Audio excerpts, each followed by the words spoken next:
too. Doing good, Good to see Jerry. you. Ready? Yep. All right, we'll call this meeting to order. All right, good deal.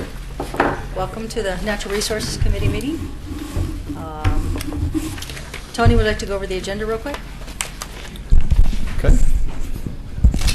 So for presentations, we have one from the Inskeep Environmental Learning Center at Clackamas Community College. We have a presentation from Clackamas Cove on the project that they're working on out there, the city's Myers Road Extension Corridor Plan, just north of Glen Oak Road. Citizen comments, if there are any tonight. So far, I do not have any. For old business status report on the City Commission work session request, and under new business, the Heritage Tree nomination for 314 Pleasant Avenue.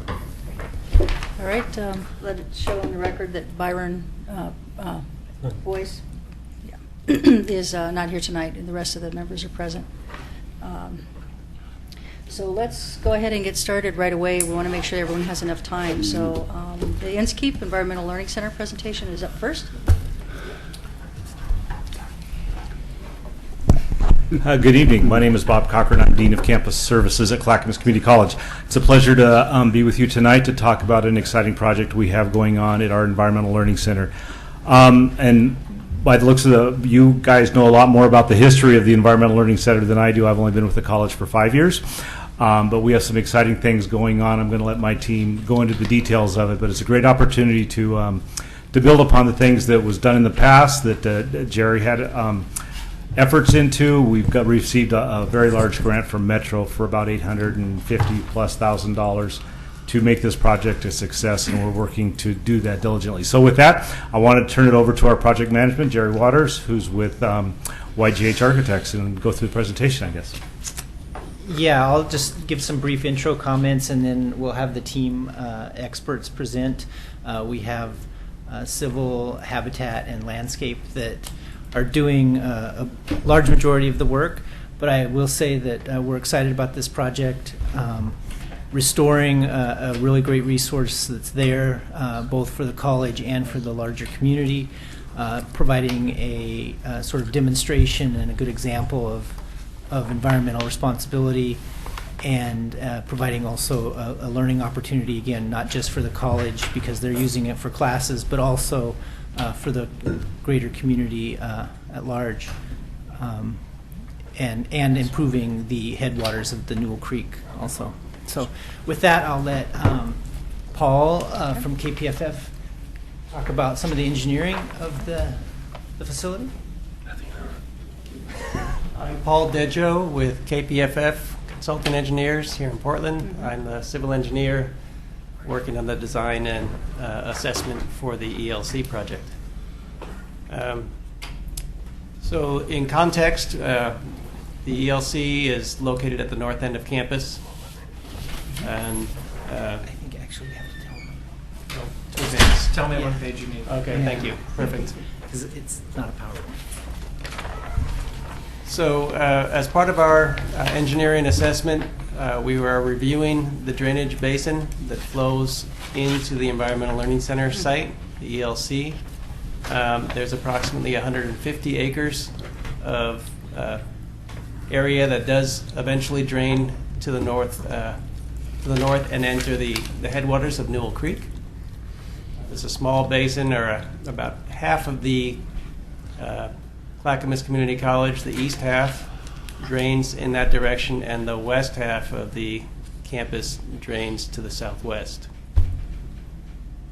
You can go ahead. As part of our work, we took inventory of the existing, existing topography as well as the natural resources that were existing here at the ELC. We took inventory of all the trees with 6-inch diameter at breast height and greater throughout. There was approximately 600 or 700 trees that were tagged and identified by the university or by the college. As part of their curriculum, they went out and with their professor went ahead and identified all the different tree species that had been tagged by the survey work. In addition to the trees, we captured all the flagging for the wetland and sensitive areas that were being mapped as part of the project.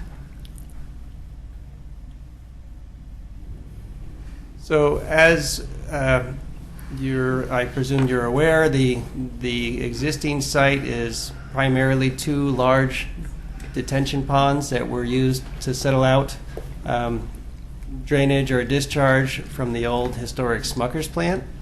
They have been neglected for quite some time and as a result have accumulated quite a bit of sediment and invasive vegetation. So the berms and the weirs that were located inside Newell Creek, there was quite a bit of sediment that has accumulated over the years and has restricted the amount of flow that actually passes through the facility.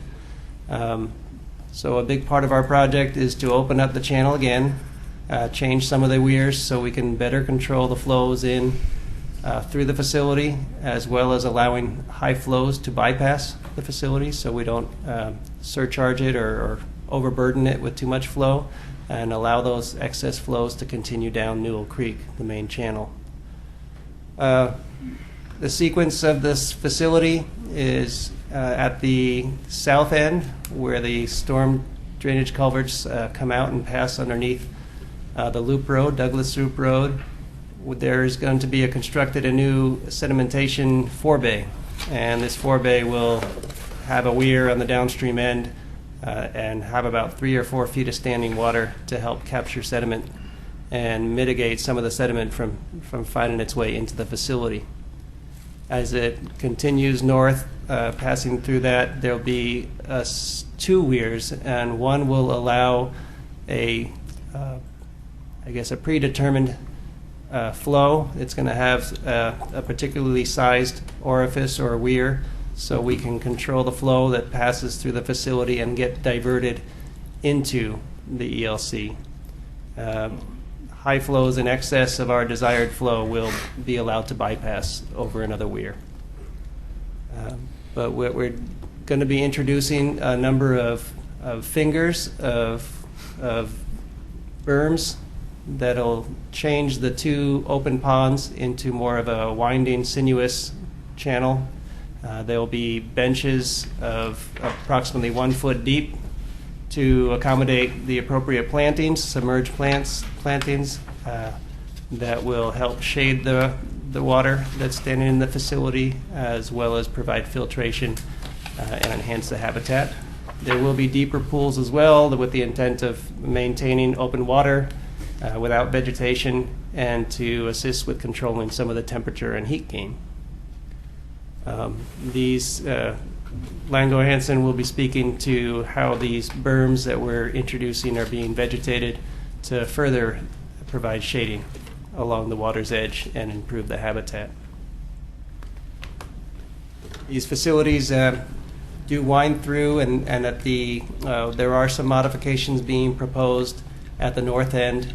Currently, the way the facility discharges, there is a weir, but we're going to relocate that weir further to the east and allow the discharge from that facility to re-enter Newell Creek.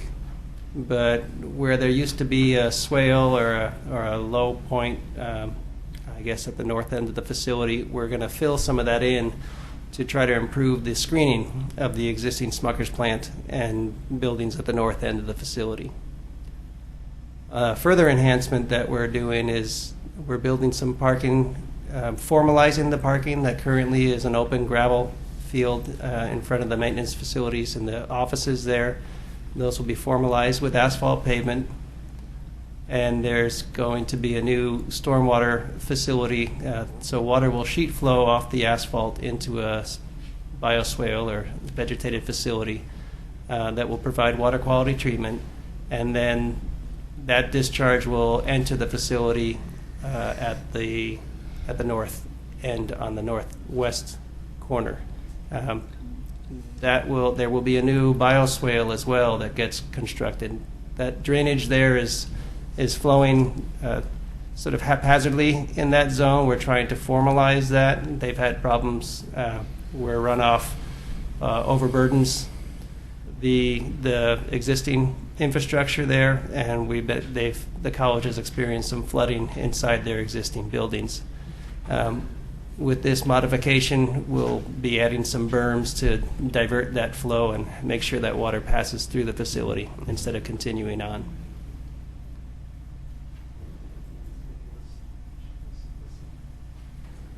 I guess on the south end, to highlight, there's an existing spring at the south end that we are proposing to add a small swale, almost a ditch or a runnel, but allowing that spring water to, when it reaches a adequate elevation, to flow into the ELC. So there will be standing water in the ELC. The way the weirs are set up to control the flow, it will retain a ponded water in the facility, a dead pool that will be displaced when there is runoff events. So with that, I think we'll pass it on to. I think you have. Nope, that's it. We'll pass it on to landscape. Jane. Did you- Yeah, to Jane and Heidi with Lango Hansen. Okay.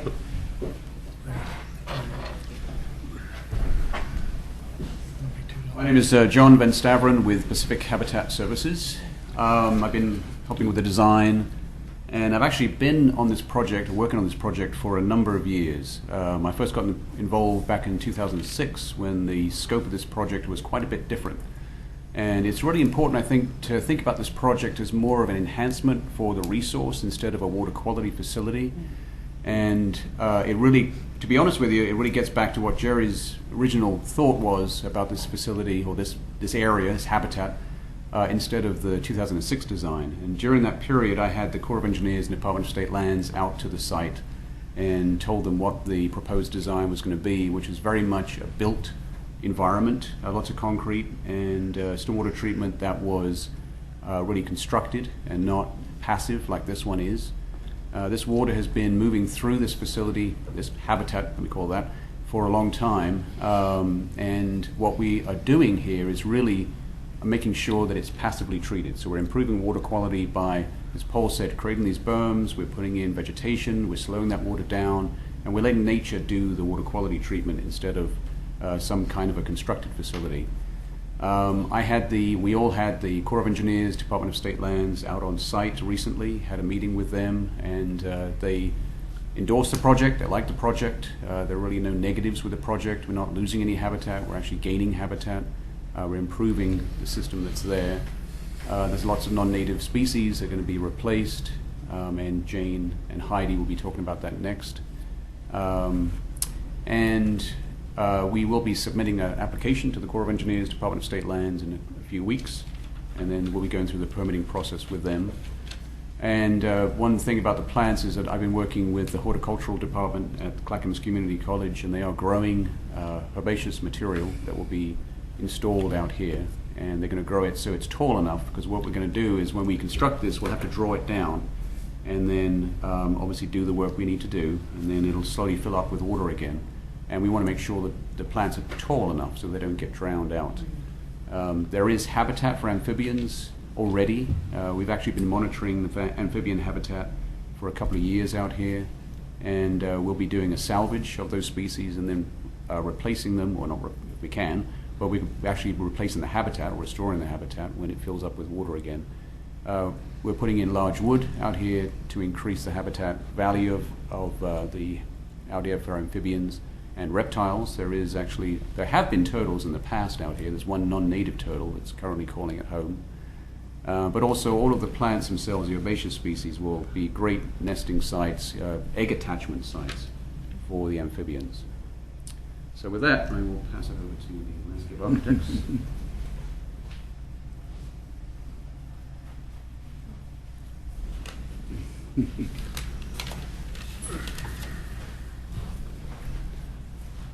Hello, I'm Jane Hansen with Lango Hansen Landscape Architects. And I'm Heidi Baker with Lango Hansen.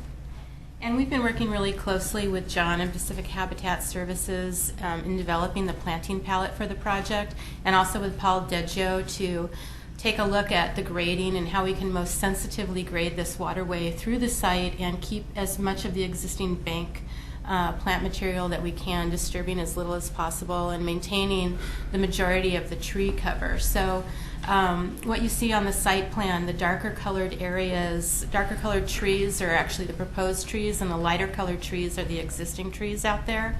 And then the two tones of blue through the center are actually indicating different elevational levels of plug planting. And all of the plug planting along the bottom of the waterway and along the lower banks is developed by Pacific Habitat. And they are working with the college to have a lot of the material grown on site for the project. And then the kind of upland areas are planted in a mixture of deciduous and evergreen or conifer trees and shrub material with grass overseeding, Deschampsia and plants of that nature over the top of that.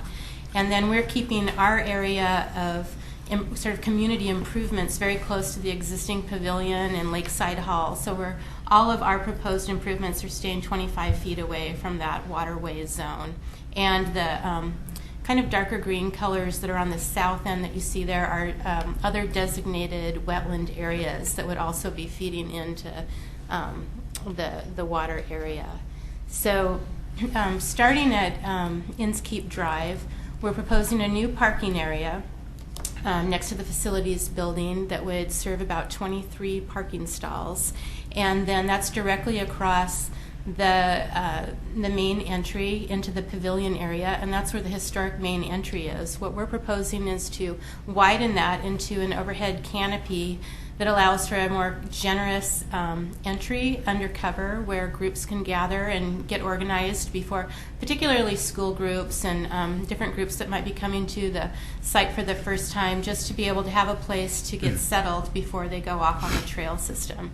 And then directly to the south of that area is a meadow and a covered, or I'm sorry, excuse me, not a covered area, but an outdoor gathering area that would seat 100 people, which was a goal of the colleges, so that potentially 2 busloads of students could gather for an exhibit or a demonstration of some kind. And then we have different focus areas along the path system for different teaching and demonstration garden opportunities. So I think the first area that we'll look at more closely is the entry area around the pavilion. And I should mention, too, that one of the goals of the project was that it's a teaching facility for not only the college, but for the community at large. And one thing that they would really like to have out there is a covered outdoor classroom area. And in early schemes, we were looking at that being a new building on site, but what we've realized is that we can reuse the pavilion, the existing pavilion out there, with some architectural upgrades, and Jerry will go through those a little bit later on. So we're excited about that. Next slide, please. So this is a close-up of that entry and pavilion area. So the dashed area is the new outdoor canopy that leads in from the parking lot across the drive, with an expanded a permeable paved zone and a new porch off the back side of the pavilion. Another part of the pavilion improvements are 2 ADA restrooms, in which the existing restrooms would be enlarged and remodeled. So there's another restroom building on site that can also be used, but this is specifically, these would meet the new ADA code for restrooms. Next slide, please. And then this is what that would look like. The top is an elevation looking at the pavilion and that new overhead canopy. So the existing canopy is about 9 feet wide right now, and we're expanding it to be 15 feet wide, keeping a red cedar out there that's really beautiful, and proposing a new sign in the front and a stone bench that one can sit on and wait for someone to pick them up, and then retaining the signage out there and incorporating it in this new overhead canopy. And on the lower drawing, you can see this is a cross-section through. The depth of that porch, which is about 7 feet wide, with steps down where a group of kids or some people could sit and wait, listen to their teacher kind of before going on and exploring. And then that door that you see on the upper one is the restroom door for the women's restroom, and then the men's is around the corner. And Jerry will talk a little bit more about the architectural improvements next.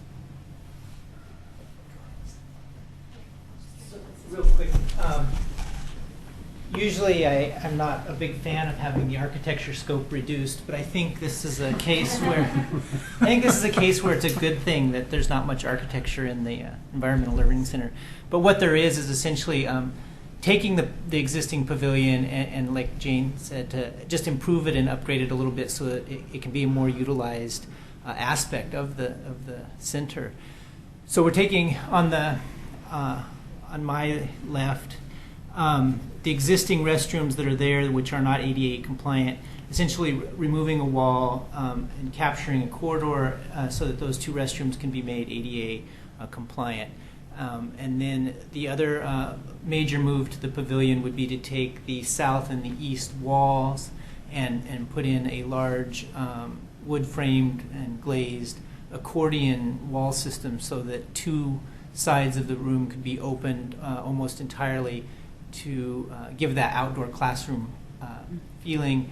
And then being an existing facility, it already has good storage for lab equipment that they would want for different levels of education, and there's already plumbing and water there, which is also a nice thing that we don't have to figure out how to get plumbing and potable water elsewhere on the site. And then the third improvement, obviously, is the covered canopy for the entry, which is open on all sides, and it also covers the ADA ramp to get up to the porch to get access to the restrooms. And that's really all the architecture for this project. So I'll turn it back over to the landscape.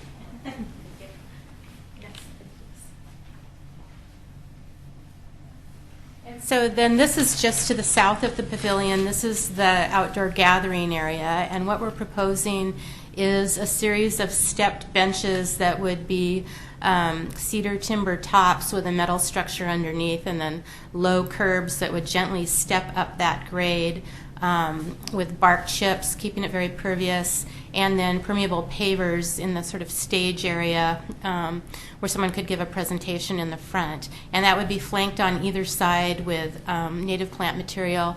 There would be places for ADA seating to be incorporated as part of that.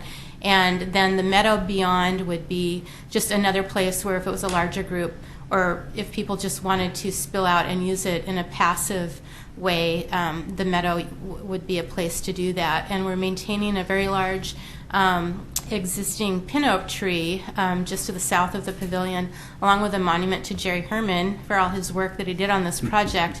And so that will remain in the same position that it is today. And then just beyond the path, you can see two more areas. This includes our demonstration area and then a nature play area, which Heidi will go through in a little more detail. Next, please. Would you mind backing up to the overall plan? Say what? There. So you'll notice at the top is a very large existing parking lot.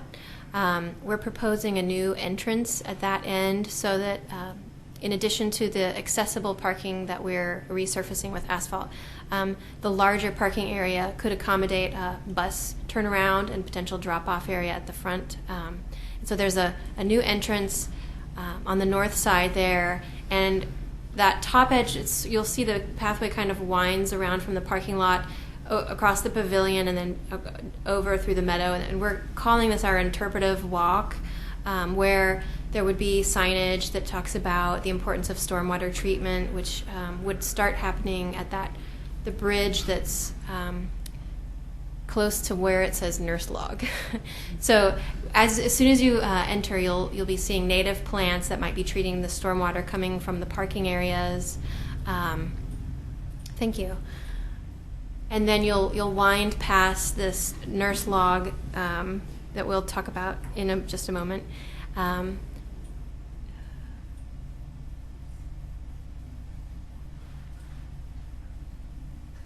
Just has to read. Sorry.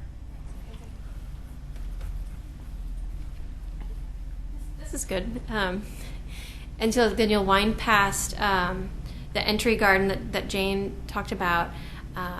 Past the next is the Discovery Garden, and then that final red circle over on the left is an informal play area. And these were sort of the more developed areas that we really tried to keep on the west side because they were further away from the wetlands, so to try to protect the required wetland setback areas. So that, you know, the interpretive walk is kind of really focused on the west side to just offer the most habitat protection from those other areas. Okay, so now we can go back to the slide. Discovery Garden, I think. Or the nurse log. There it is. Okay, so that's the nurse log that you see after you've passed. Back up.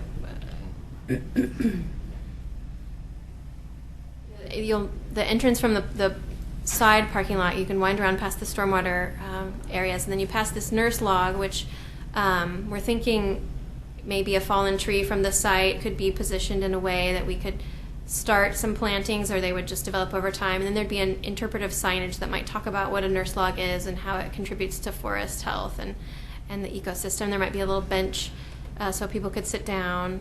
We are showing some low bollard lights that would be down light, very low. Those would be located along the main pathway and around the meadow area. They would be habitat protecting lights, and they would not be on at night, really. And then you can go to the next slide. This is on the other side of the pavilion. This is what we're calling the Discovery Garden. And another goal of the project was to incorporate something for early childhood ages.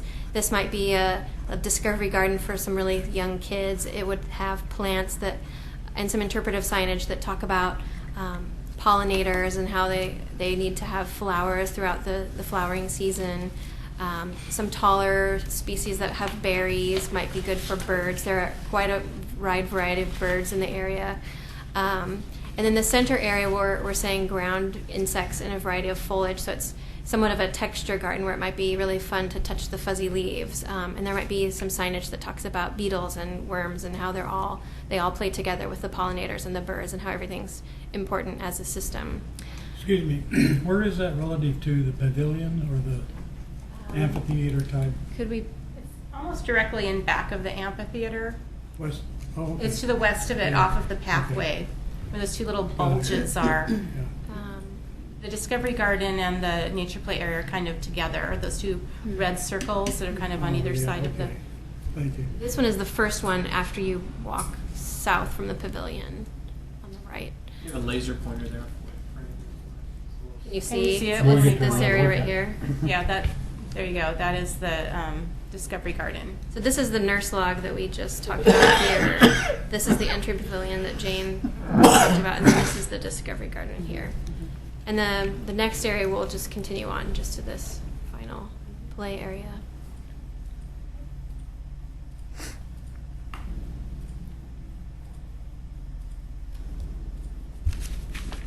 This is just a really informal play area. We heard that there was a desire for some sort of a nature play area, but that it wasn't, you know, nothing metal, nothing plastic, something that just really felt like it fit into the site. So it's very informal. It might be bark surface, and maybe there would be a fallen tree that kids could climb on. There might be some movable branches that are from the site. It might be kind of ephemeral, and it might be changing. If a branch falls, you could just move it over to this play area, and it could become a piece. This edge around the back, we're calling a low timber wall, could potentially have just stumps that kids could climb on. And then this up here at the top would be, just an idea for an accessible willow bower. Might be a little kind of a house that kids could climb into. But really low, not really developed. Just kind of felt like it fit into the site, an area that kids would want to play in.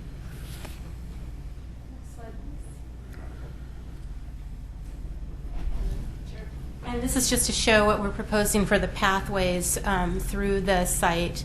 In the more public area around the meadow and the outdoor gathering area, we're looking at stabilized quarter 10 gravel with wood headers. And then beyond that zone, we're really just improving the pathways that are already there and not making them extra wide or anything like that. We're just trying, because there are trees so close to the paths on either side, We're just kind of improving the gravel ways that are there right now. And then there are a couple of places on the site plan where water access was indicated, and that's what's shown in this lower cross section where there would be timber steps with gravel backfill down to the water's edge, just for a way to have access down there. And then we would also be locating benches so that it's also a place to sit, a contemplative place for sitting as well. Next, please. And then the last slide, this is just showing some of the site furnishings we're proposing. On the left is a sign that we did for Terwilliger Parkway that's a little bit similar in what we're proposing here, where it's a combination of metal and basalt stone. We're proposing that the new pedestrian bridges are similar to what's out there now. Cedar bridges with some sort of slip-resistant surfacing, whether it's sand paint or wire mesh stapled on. And we're just kind of exploring what the benches could be like with the college. So these are just some initial ideas. And in the middle up on top, you can see the light bollard that we're proposing, which is downward lighting. And it's really only that the main public path around the meadow area and to the two entries that's getting lit. The rest of it would remain dark. And that's our presentation. Are there any questions?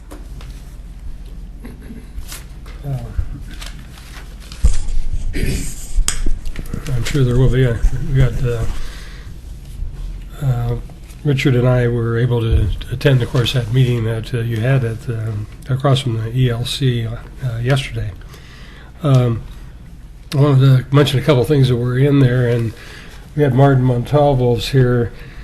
Shaw Spady attended those meetings, and she expressed, of course, the concern about major stormwater events. And, of course, I'm sure that when it was pointed out that when the college is developing its new buildings and so forth, they're going to have to meet some certain standards. She was suggesting whether some of those fields could, under those conditions, be flooded.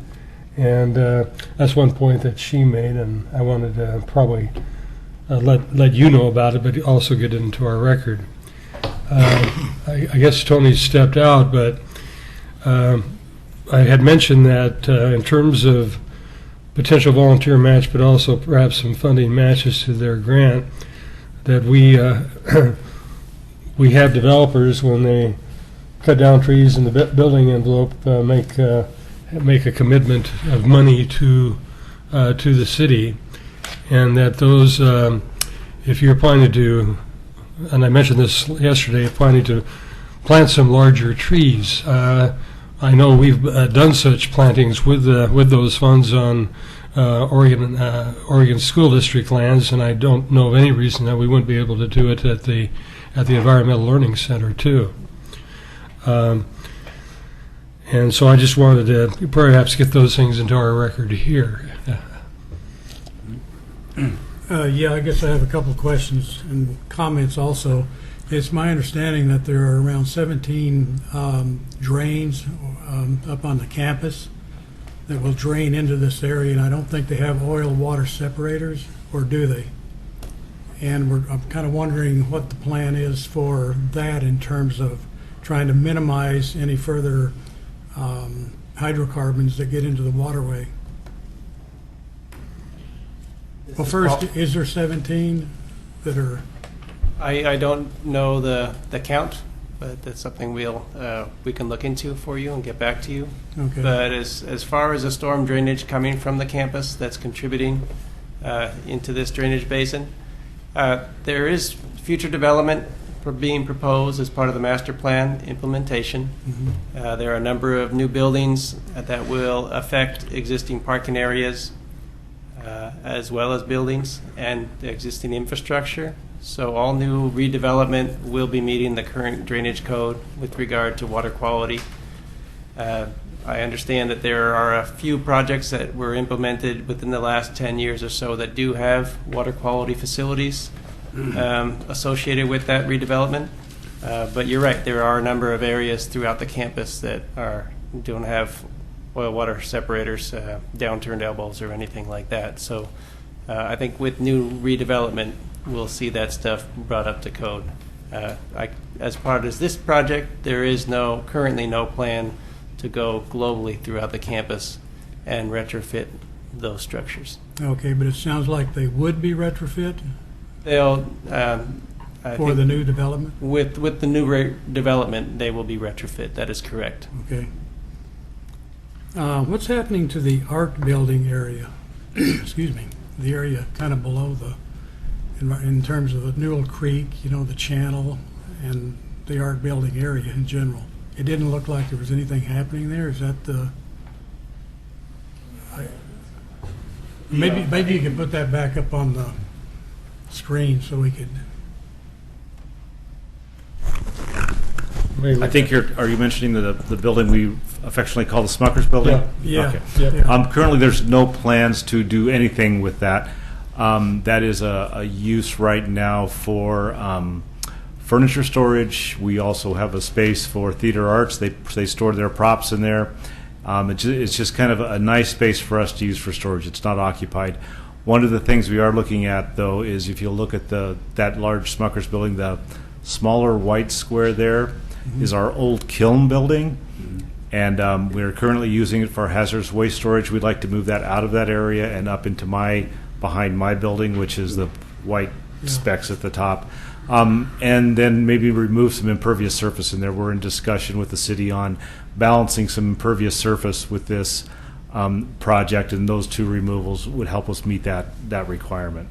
Okay. But as far to answer your question, finally, we have the college doesn't have a plan for what the Smuckers Building, if it stays, if it goes. Right now it stays because there is no plan to remove it. Okay. It looks like to me that parking is really going to be limited out there. You said 23 spaces? If I can speak to that, and then there's 23 new spaces. Everything to the right of that is also parking that is available and striped and currently used by a number of users. Okay, Yes, so exact. that will Thanks, be- Martin. okay. Yeah, I don't even know what the counts are in there, but there's ample. How many trees are you going to have to remove for the work? That's yours. I think we're still trying to determine an exact count. We, in fact, just the last couple of days, we're looking at grading to try to save a few more trees. But my guess is we're somewhere in the mid-20s. Yeah, I would say mid-20s. That's our goal, is to be in the mid-20s, and we've been juggling some of the grading. And that's one of the benefits of taking out some of the paving on the south side of the art building, is that it allows us to save a whole bank of trees that otherwise we would have had to remove. So we're still trying to fine-tune to save as many as possible. Right, and that's another point that both Bob and Jane made, is with the removal of impervious surface, we hope to remove at least as much, if not more, than any new development within the water quality area, so that there will be either a subtraction or at least no net gain in that type of surface within the area. I just have one additional question, I believe, and it may be for Martin, actually. But dragging me in. because you're sitting close. I'm a passive observer today. But you're going from a pond area to insinuate, you're adding stream area, basically, to the system. Now, is that a requirement for water quality treatment, or why is that good to add that sinuosity within the pond areas? Now, I can tell being you in the from environmental consulting business, I kind of know the answer to that, but.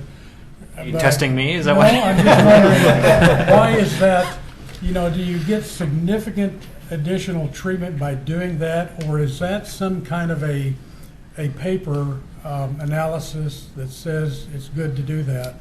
My To meet a experience, it does twofold. Increases overall surface area so you can add additional plantings, and increases your retention time to slow flows down to allow for sediment deposition.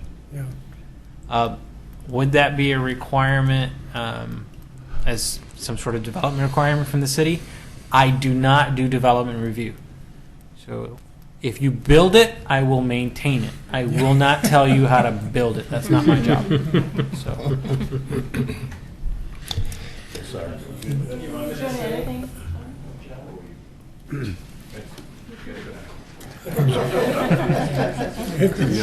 He's trying to quiz me. In a previous life, I was a wetlands biologist before I did this job. So Then he got honest, right? yeah. I think the gist of it is indeed adding additional substrate that we can get some good plantings in there, benching. As far as the flow is concerned, we do get some good distribution of flow. There's possibilities with larger ponds to end up with dead zones or stagnant zones. There's a higher potential to have that cleansing occur and circulation of the drainage through this facility. And as I mentioned before, we are aspiring to get some deeper pool areas with the fine grading of these facilities that will help control and mitigate some of the temperature heat gain that is a higher potential with a larger open body of water. But why did you actually do that, though? I mean, was that something, does it just look nice? Or maybe John Van Staveren can kind of jump in on this. Well, that's my 2 cents. Did you guys do like a pollutant load model or something that calculated or quantified? No, we haven't. No, we didn't quantify, that's for sure. But this project is actually based on. I mean, it's kind of twofold. In a sense, we wanted it based on Jerry's initial concept of it, and the fact that water was flowing through there. Obviously, it's been there historically. But the other origin of this design is the Gresham facility, Boeing facility, and that actually was a project that I worked on with Brown and Caldwell several years ago. And what we did is that there was 900 acres of untreated stormwater going into the Columbia Slough, and it was a problem with water quality loading into the slough. And so what we did is we diverted water into 2 sinuous areas on either side of this creek, and so the water now goes through those areas, and as was stated, there's more contact time, there's more residence time. And what the city of Gresham is doing, and this is the same thing that's going to happen here, is that they're going to be monitoring the water as it comes in and as it goes out. And so even in that facility, which I think I said already, but if I didn't, they won a national award. It was reviewed by engineering staff, and what they have found is that it's treating all the nutrients. It's getting rid of nitrogen, obviously phosphorus. Sediment is being deposited. They have a forebay just like we have, and that sediment is periodically removed. So it is effective, no doubt about that. I mean, this is the same concept really you see at OMSI when you look at those parking lots and you have those bioswales that's being done throughout the city of Portland. So it's that same concept. So basically, you're going on faith and past experience that there will be an improvement of water coming out compared to what's going in. I mean, Well, that seems, past experience. I mean, there's been lots of papers. right, studies and so forth. Exactly right. And I guess actually I did have one more comment. You're calling this a stormwater facility. I prefer to think of it as a habitat restoration for Upper Newell Creek, and it also happens to have kind of a stormwater treatment component to it because Exactly of right. all the other development that's occurred upstream. So it just when people come out there, I'm not sure some would want to see a water quality facility maybe, but really, you're restoring Upper Newell Creek, in my view. And that's the way I kind of tend to think of it. But that's my bias probably. You're right on. I mean, that's the way I present it to the agencies. This isn't a constructive facility. Its goal really isn't water quality treatment in a sense. It's really making sure we restore the habitat. My recollection is, if not you, somebody on your team said something to that effect yesterday. And earlier tonight. I did. You're right. And, Jerry, would you like to speak? Well, first of all, I'm just really in awe seeing all these professionals working on this project. I wish we would have known each other when I was younger, and you were younger, all right? Because we could have all probably accomplished even more than we did up there. There's several things that I want to just mention here, and one is 600 to 700 trees I heard got tagged. Is that right up there? Okay. I mean, that's the work that the community did to build that thing over the years. Okay, that's amazing. I mean, I'm not proud of it. I'm just amazed that many trees survived. Okay, and the other thing is. This whole group, I've had many interactions with every one of you. Lango Hansen, as an example, worked on the development of John Storm Park after we initially built it with youth years ago, about 10 years ago to be exact. And you folks came back, your organization made asphalted trails and other improvements down there that made John Storm Park really a vital area. So it's neat to see the professional movement taken to a level that takes initial work and makes a final product out of it. I just want to emphasize this group, and I emphasize it to these folks too, that this was a project of the art department, of which I was a part of at that time. I was in pre-landscape architecture, and so the art aspect was very important to us. And on that subject, there's about 2 or 3 things that I know you've heard me say before. One is it'd be neat to see, I know the art department building is going to be used for storage, whatever it is. It's still a physical thing that sits right there. And the art garden, which was the failed building, the building that caught fire, became an art garden and sculpture garden. I really hope that that will be something we can attend to at some time in the future, if not during this project.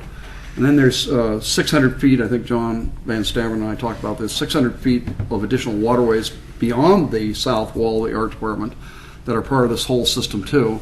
And they would be very simple to enhance with native plants. They don't have a lot of native plants. We had native plants in there at one time, but the overstory of conifers have shaded many of them out and so forth over time. But those are things that I think would be neat to look at. The down-directed lighting, did I hear that right? That observatory's there. You don't know the fights I got into with certain people about lights. Okay, we don't want to see any more problem lights. There's a couple lights within the facility right now. Maybe your astronomy group up there, Rose City Astronomers or whatever, don't have a problem with it, but hopefully this group had a member, Shaw Spady, that was really adamant about trying to get down-directed lighting as a strategy that the city would use. I'm very thankful for that. The only other thing I guess I was going to comment on was never heard anybody say, we want to see the visiting public from out of this region or within this region come there, and they're called tourists.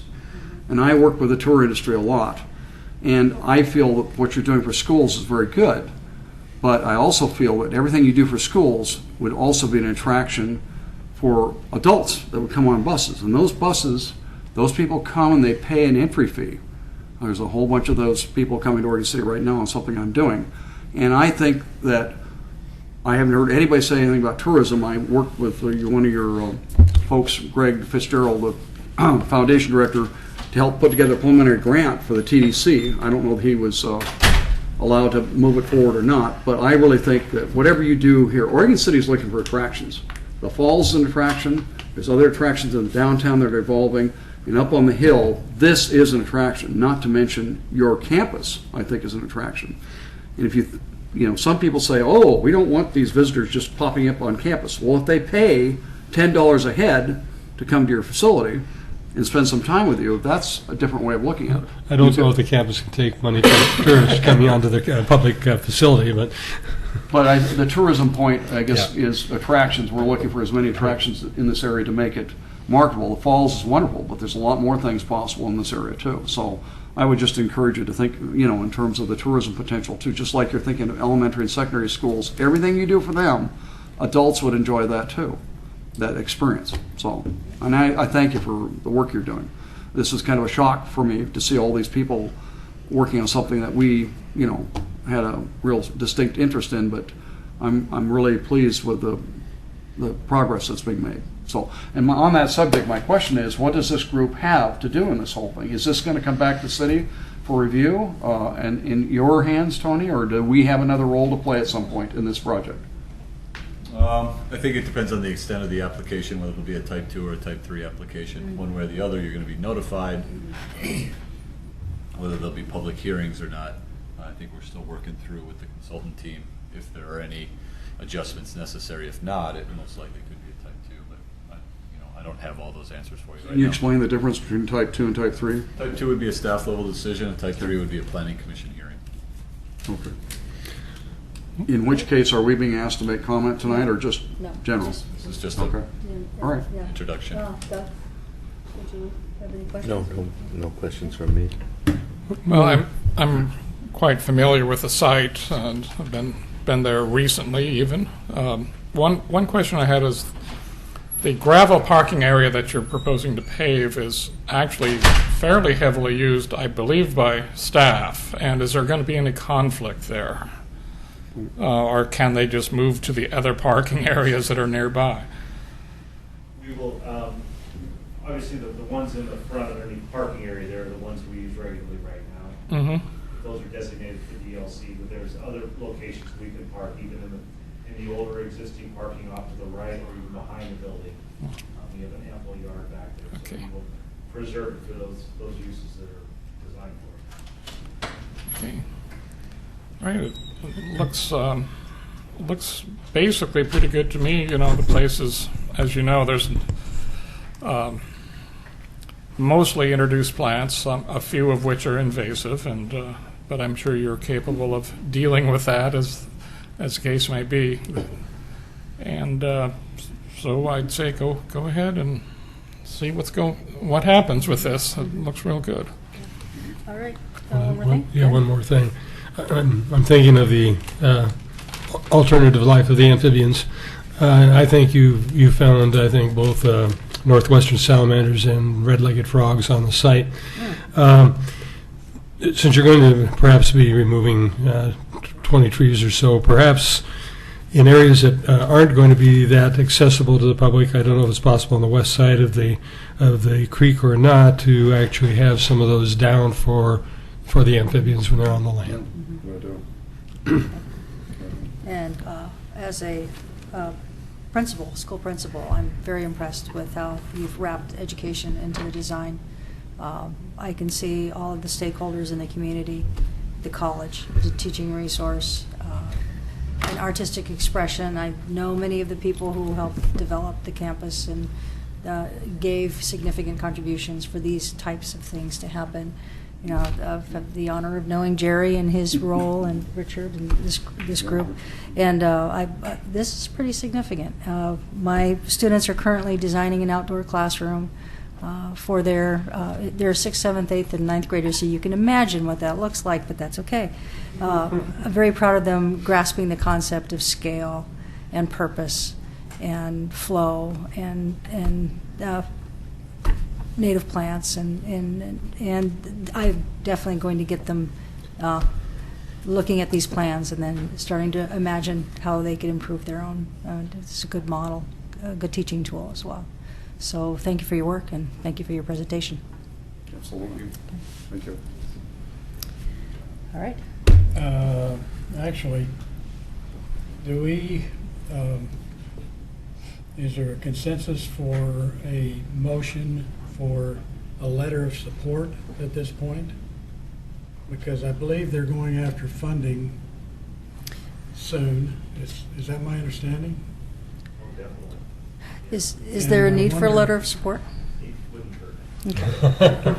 It would probably be very advantageous to some of the grants that the foundation is looking at, the grants that the foundation is looking at. Am I correct when a person puts forward that motion that they're taking the responsibility of giving us a draft of it? I believe so. Yeah, Yes, okay. yeah. I think that was Wait, done. I think he very cautiously suggested that there might be, but didn't actually make the motion, so he would get off the hook. So about it. moved. Second. Okay. It's been moved and seconded that we write a letter of support for this project. Any discussion? All those in... Well, it's like us to reflect a few of the concerns we have, you know, in a positive way. There's just a few. Yeah. Okay. But I'm in favor of that. Okay, and Well, I took detailed notes about what people's concerns were, so we have Now, wait just a minute.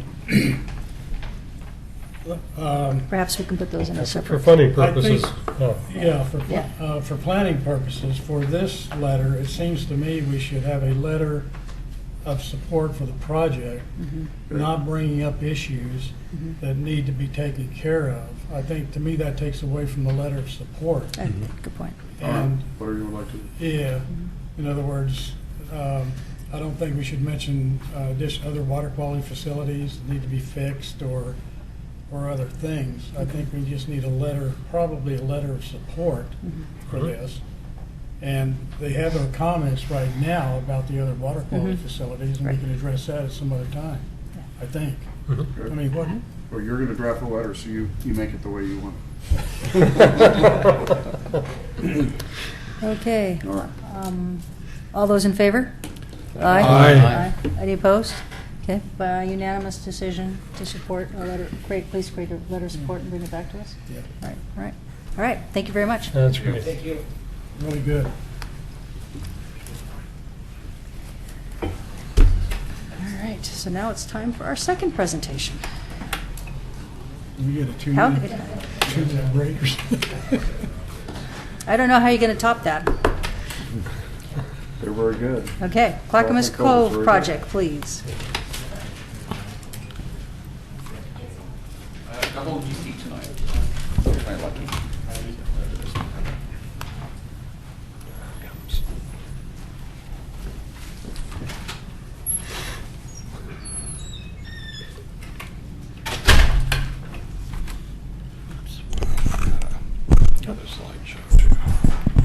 You should be able to control the presentation right up there. see if it Okay. works. Make sure the power button on the side is on. Very good. Well, as you heard before, my name is John Van Staveren with Pacific Habitat Services, and I am going to be talking about the mitigation for Phase 1 of the Clackamas Cove project. And Ed Darrow is to my right. I don't know if you want to start off by saying anything about the project. Yes, I'd like to give a little background on the current status. Name is Ed Darrow, developer of the Cove. We are currently going through a DDP process, and we've gotten several remarks back from staff, and that is being currently updated and refined. The expectation is that Phase 1, which is 244 garden apartments, which I think everybody knows where they are. They're right in this location here. This is right here. So as a Phase 1, that'll be a substantial commitment. That gets Main Street completed, the roundabout, and up through the frontage of their property. So the intent is, subject to getting it through staff in terms of all the background, is to still start that project before the end of the year. So that's moving along well. The second phase, which is the lots which the URC owns, which front on the waterfront here, there's 195 units planned for that. Those are condominium style. They'll actually be leased at the outset. There has been a DDP submitted and a application, which is part of the DDA requirement. The expectation is that that'll be submitted and be in front of the commission on September 3rd. Could you do us a favor on development terminology, DDP and DDA, and just give us a definition? Yes, thank you. The DDA is the disposition, the development agreement, which was put together for the project by the commission and the developer, which lays out the full phasing, lays out all of the property, it lays out all of the obligations and responsibilities on both sides, from not only the city, but from the developer. The DDP is a detailed development plan, which goes through a phenomenal amount of effort. The Phase 1 has just completed theirs, and I think they got back about a 4-page letter of all the additional things that were required. So it's a real detailed background, not only on the civil engineering side, but on the architectural side. And in talking with Laura Tearaway, she said, we just like to be really, really, put in all the background. So she's done a real good job on that. They're trying to get it completed by this week. Given some of the things which are not totally done yet, will be probably next week. So they're spending a lot of money and doing it right and adhering to all the requirements of the city.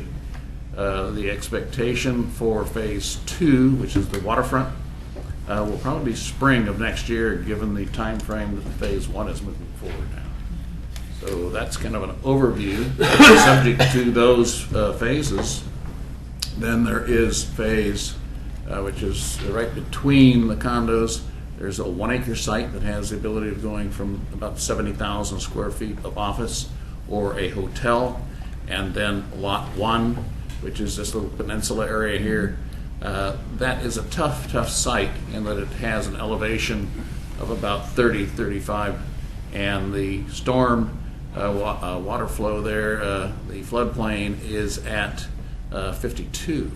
So to make that a buildable site, and we have done this on other projects, you'd have to build a 2-story podium and then build on top of that. So you'd have a flood area. So that's the last phase. And then in terms of mitigation, which John will go through, we have a mitigation area here. When we in fact do this frontage, there is a requirement to take that bank area and cut it back and reshape that to about a 3-to-1 slope.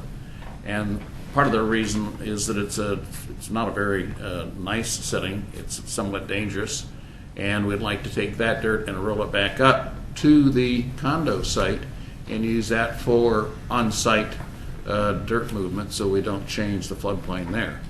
So that's kind of a general background, and John has more specifics on the environmental side of it. All right, so focusing obviously on phase 1. So the vegetated corridor impact is 0.73 acres, and I'm going to focus in on different areas. So this is the garden apartment area, and I don't know if I can do it here. Yeah, you can do it. Okay, so the purple area is the vegetated corridor impact area. And you've got one along Main Street, another one along a small wetland area. It's within a ditch, basically, that is to the west of the garden apartment site. And so the vegetated corridor impact in this area is 0.42 acres. And this is the current condition of that vegetated corridor, existing impervious surfaces. This was a concrete plant here, and so there's hardly any riparian vegetation in this area. Up on the north end of the site, we have an area that's been excavated along the bank, which is an area of impact. There is 0.31 acres here, and then there's some areas associated with the North Park that are also being impacted. So, as I said, 0.73 acres total. And this is the area in the background there that's going to be excavated back. And obviously the water in the foreground. That area, specifically on this plan over here, would be this area right here, the corner of the cove. Is there going to be anything done to those old pilings down there? The metal upright structures there? The intent is to evaluate them. When we did a project similar to this in Lake Oswego, we had divers go down and make sure that they had structural capability, and we actually built things on. The potential here at this location is to have the Water Sports Center, which is something we had done in the Lake Oswego project also, which is kind of a learning center for teaching kids water safety and potentially having small little watercraft out there to teach them. So that area could be utilized by cutting them down and creating a dock system that we could actually come up and pull small craft into.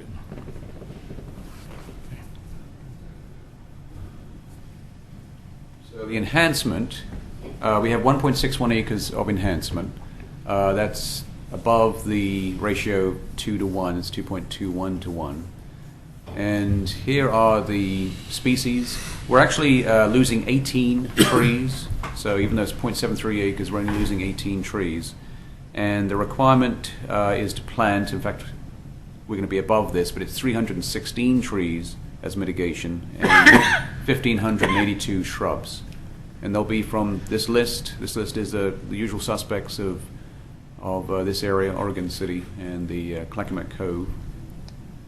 So for the garden apartment area, we're going to be planting along the cove itself and then along this drainage ditch that's here. Lots of non-natives in that area. There's some are existing cottonwood trees. Obviously, those are going to be saved, and then we'll remove the blackberries and replant that area. And this is kind of a typical of the area that we're going to be replanting here. Some of this will be removed, and then all the blackberries here will be taken out. And then at the north end of the site, what we found is that there's a lot of vegetation that's actually growing and doing quite well along the bank there of the Clackamas River. So we chose carefully the sites of mitigation, and you can see these green areas are those areas. And here's a typical shot of the area that's going to be replanted. Take out the blackberries and then augment the slope with some mulch and some other materials going to make it more hospitable to planting, and then replant that area. And that is a review of the mitigation. To continue on with that mitigation effort, this peninsula that comes out here is to have the same kind of, you can actually go back to that slide there, yeah. So the peninsula here has a planned path, which is currently there, and I believe it's 6 feet wide, and it would be actually structurally done, but it won't be any hard surfaces. It will just be a mulch base. And then all of the invasive species would be taken out of this area also, and that would be in phase 4, which is the last phase of the project.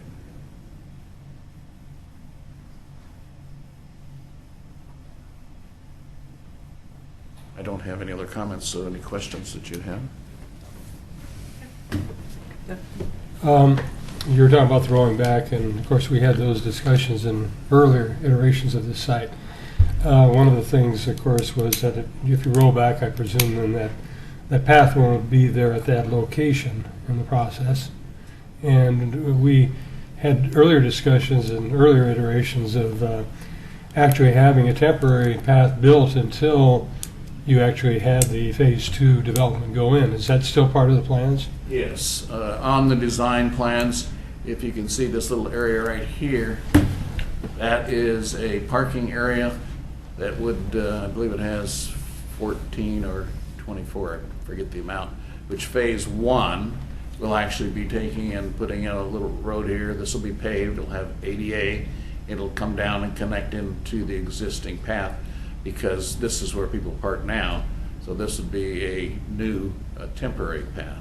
Once that is completed and phase 2 starts, then it would be redirected back around this way behind the construction, and that path would be completely redone as a 10-foot wide esplanade, and then from the center of lot 5, or 200 feet on each side, it goes to 12 feet.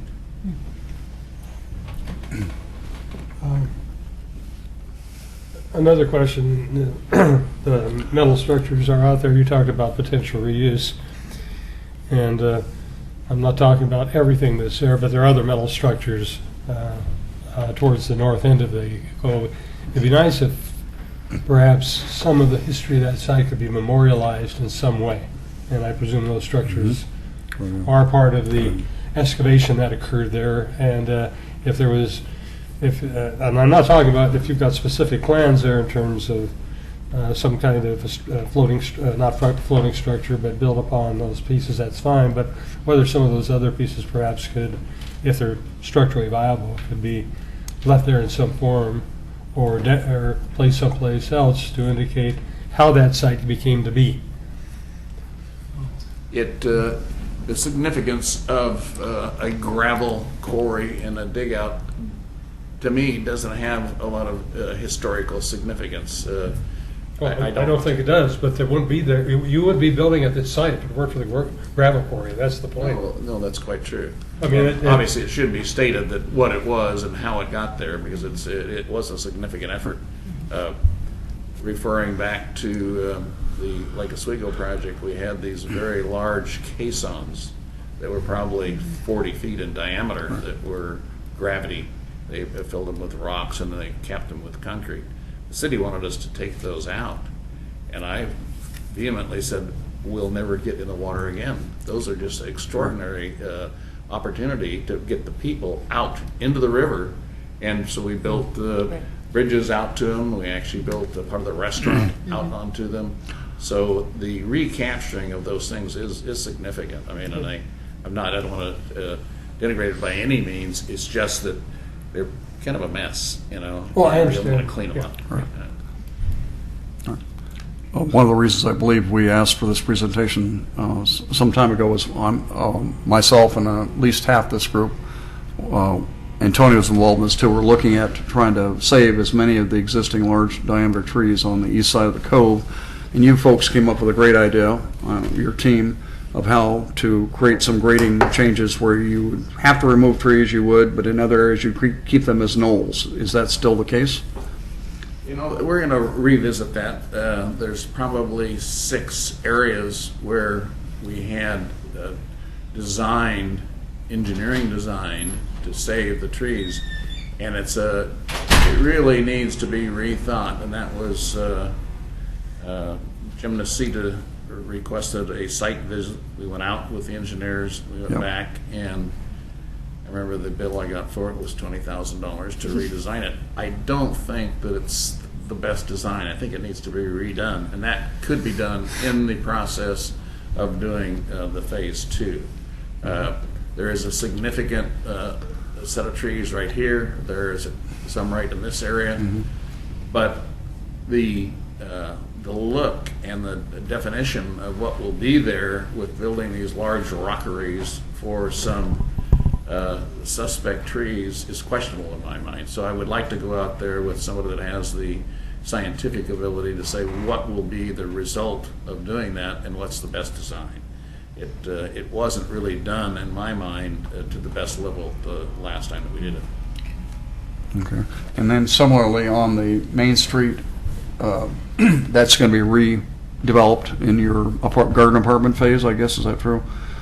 Main Street's going to have yeah, Main Street for the first phase will go from here all the way up, including the roundabout, and all the way up to the corner of this property. So that's all new street with the roundabout, and it stops right here. In phase 2, it'll pick it up from here, come up to the new trailhead parking. I think it's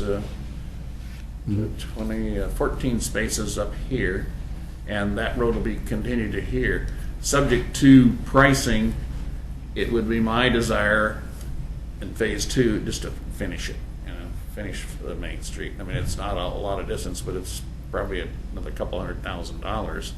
But I think I talked with Tony about it, and I said, well, it sure would be nice just to get it done and not have little increments along. So right now, in terms of the DDA, the Disposition and Development Agreement with the Commission, it's required to do this little section. But I hate to see it not finished, so it'd be nice to get that completed. There are some pretty nice trees, including maples, along Main Street as it overlooks the cove there. I guess I'm coming back to the same question. Is there still a desire to try to save some of that stuff if you can? Are you talking this area right here? Yes. Yeah, that really, the only place that it really gets kind of impacted is right here with this small parking area. Okay. And that's the trailhead parking. Then there's a crosswalk that connects to the sidewalk that goes around here. And then it gets down to the Esplanade, which connects into the trail system. Okay. All right. Another question. Go ahead. One of the concerns, you do the plantings and so forth, and I believe you had a 2-year maintenance agreement at one point when you do this planting. My concern is the long-term issue in terms of making sure those plants get established. And I don't know if you have any specific mechanism of dealing with that, but it occurs to me one might be, I mean, it sounds like it's going to be more of a natural slope area, and that's my understanding. Is that correct? It goes way beyond a natural slope. It'll be a 3-to-1, but the planting... No, in terms of the planting. Yeah, the planting is very substantial. I mean, as a matter of fact, I brought a set of the plans along because I knew that would be a question, and it's completely designed. Yeah, but my question is, how do we guarantee those things are going to get through some dry summers and so forth? Well, usually on our contracts with those people that we contract with to put that in, we have a 1 or 2 year maintenance requirement. So, and it's very stringent in terms of replacement because, as we all know, they don't survive, and you get a good percentage that die off. Then ultimately, as you and I discussed very succinctly, that you did not want to give up Tract C, but you wanted to maintain it as ownership. But I said, I want to maintain it for maintenance. That is our window to the project. Right. And I've done 8 waterfront projects. I've had any number of trees, the Willamette Greenway facing. I've sat down with those people and said, we don't want to take trees out, but we like the right, once we in fact get it all developed and it's all built up, to have a view corridor easement, which doesn't allow us to cut trees down, but just to go through and cut some of the branches, just so that it creates it. Right. And when we did that, it was a requirement that we leave those there for habitat. And it turned out very well. So Right. it is, the intent is to have ultimately just a spectacular looking project. Right. I guess my question is still in the longer term. No matter what you do, you're going to get some invasives coming back and so forth. And That's just maintenance. That's the monthly maintenance. You Right. have all the plantings around the buildings. All that will be under contract with a third-party maintenance entity.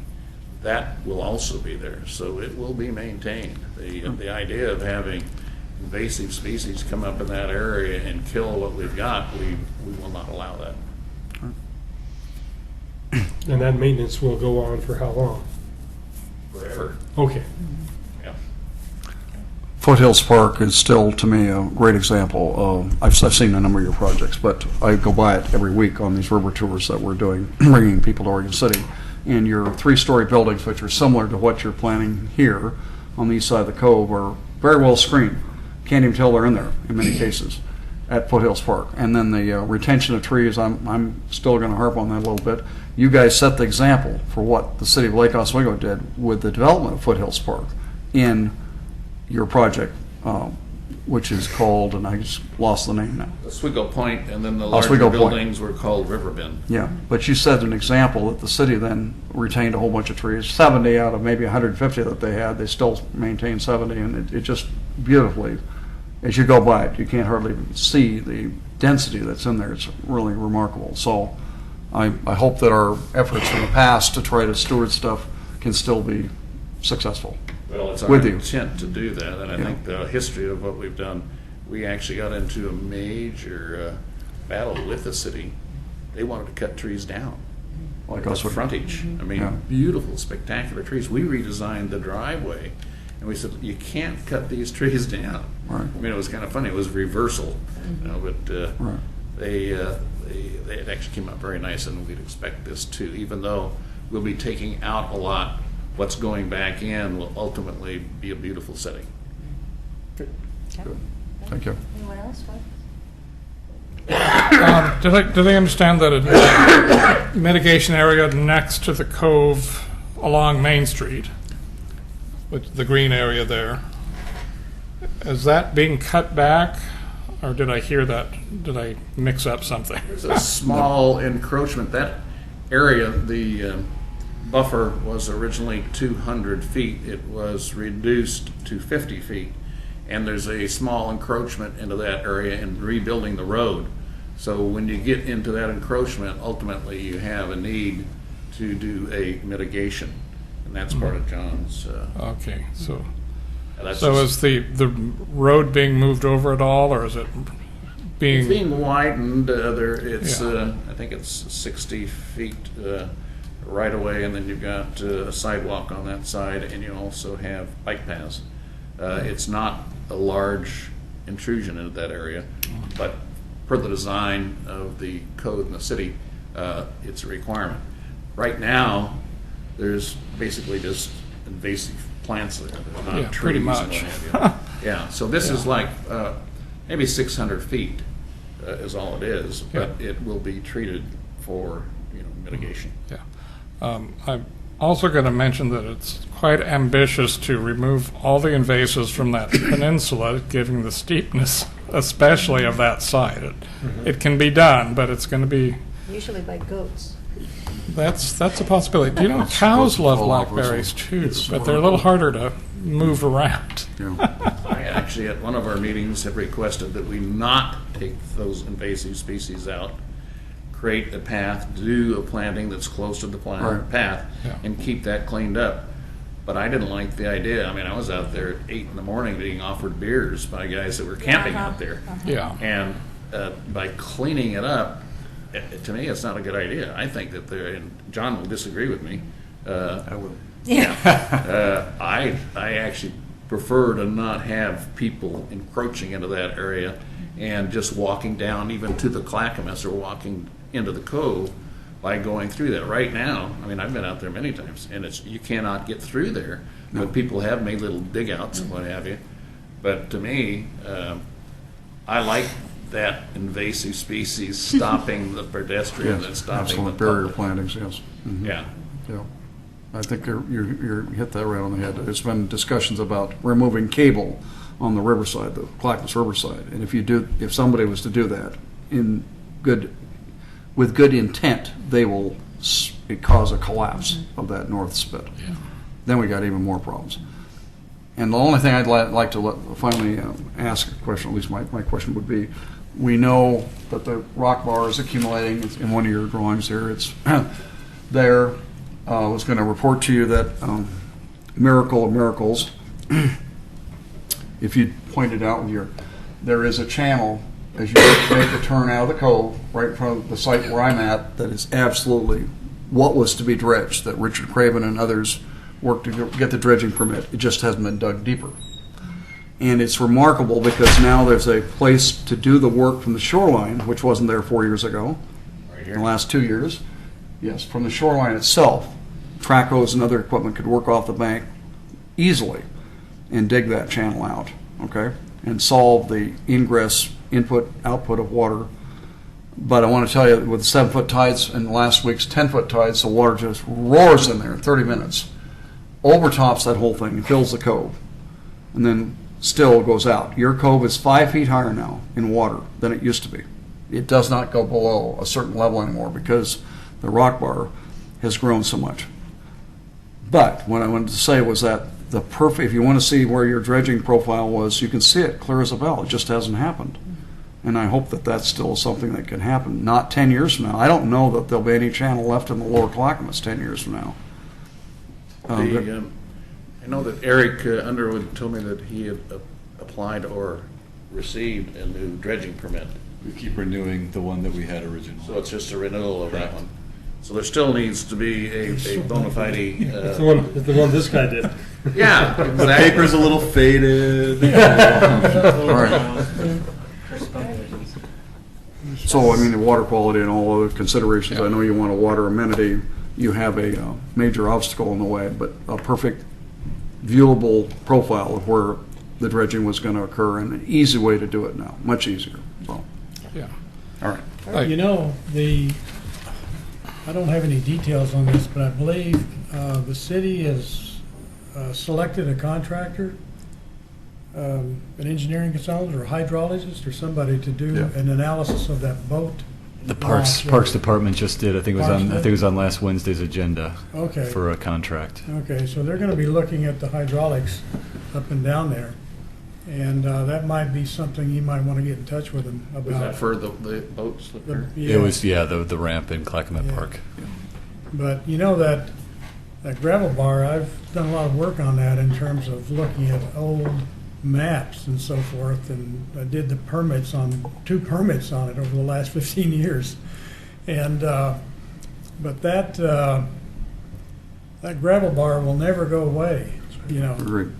And you can go back to 1846 to see the drawing, and it shows How gravel long we've been bars. working on this project? Just about, yeah. But you can go to the USGS quads, you know, 1912, 14, and just follow them on up.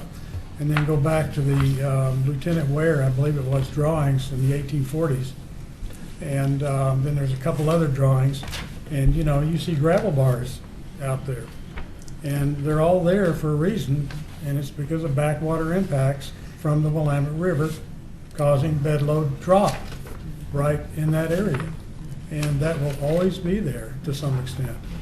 And so the way, apparently, they used to run barges up here to get to the gravel area. Is that the way it was, Jim? That's correct. That is correct. And so that river was a lot deeper out there at one time when they were dredging it, Right. you know, to get up to this area to make this pit. So, The city has in its possession a picture shortly before 99 went in, and that lower river was choked in gravel, and the current channel of the Willamette basically did not exist. It was choked in gravel, and shipping was actually going on the other side of Goat Island. So it's changed majorly because of the dredging. And the earliest USGS maps that show that island when they first started coloring vegetated areas or forested areas green, that island had a patch of green. In other words, it was big enough to be forested. All mined away, and now it's coming back because the tides back up to that point, and that's where the gravel gets dropped. And, and that's going to continue forever. Yeah, it will never stop, and it'll be something you're going to have to battle because, if you want to keep that open. And if you do dredge it, it's going to drop the level of the cove. The intent is to primarily keep the body of water healthy. The project doesn't need to have a marina, even though it has an approval to do that. The long-term thought was probably like 150 slips in total, which would be just small craft for both the public and for the people on site. So there's no need to do a major overhaul of that, but just consistently keep it open for small craft. Yeah. I think one of my fears has been that the gravel accumulation continues to occur. The invert at the outlet of the cove keeps increasing in elevation, so that when your water levels are low in the summer, fall, you've got a stagnant condition in there. It's and I right, don't it's know right what there. kind of intergravel movement you might have, naturally from the Clackamas, but there's probably some. But if that got choked off in essence by low flows, then nothing much happens in that cove. So that's not a total negative. I have built projects on backwater areas before, and they become very significant habitat areas. I mean, it's phenomenal. But the intent is really to keep it open and to keep it fresh. And that currently the DD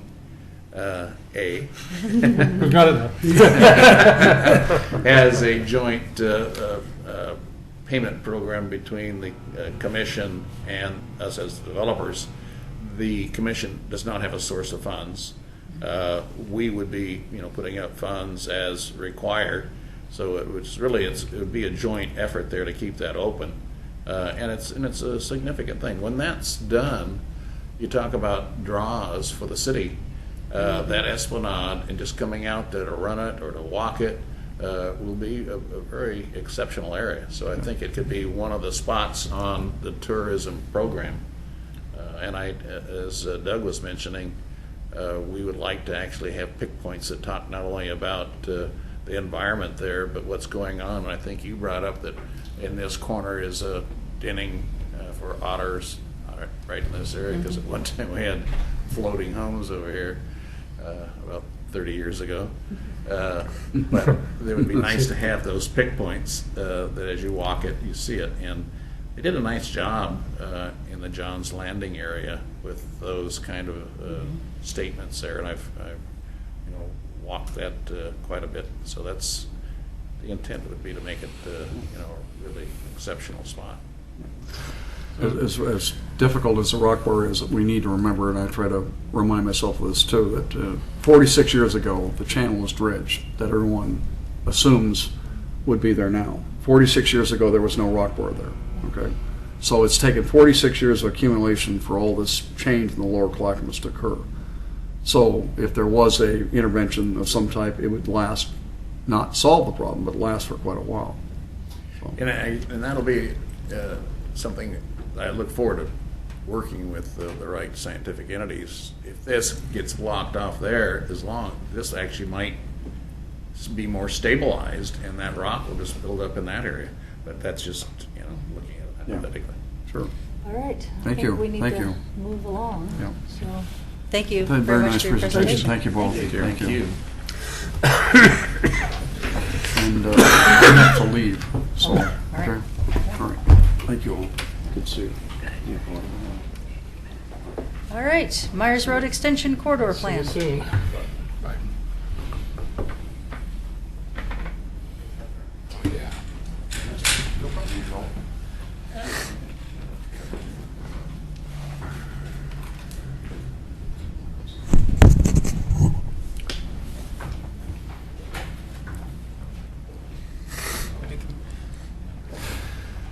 So for our next presentation tonight, we have the Myers Road Extension Concept Plan, and I'll go ahead and turn it over to Martin and his consultant team to make the presentation tonight. Hi, guys.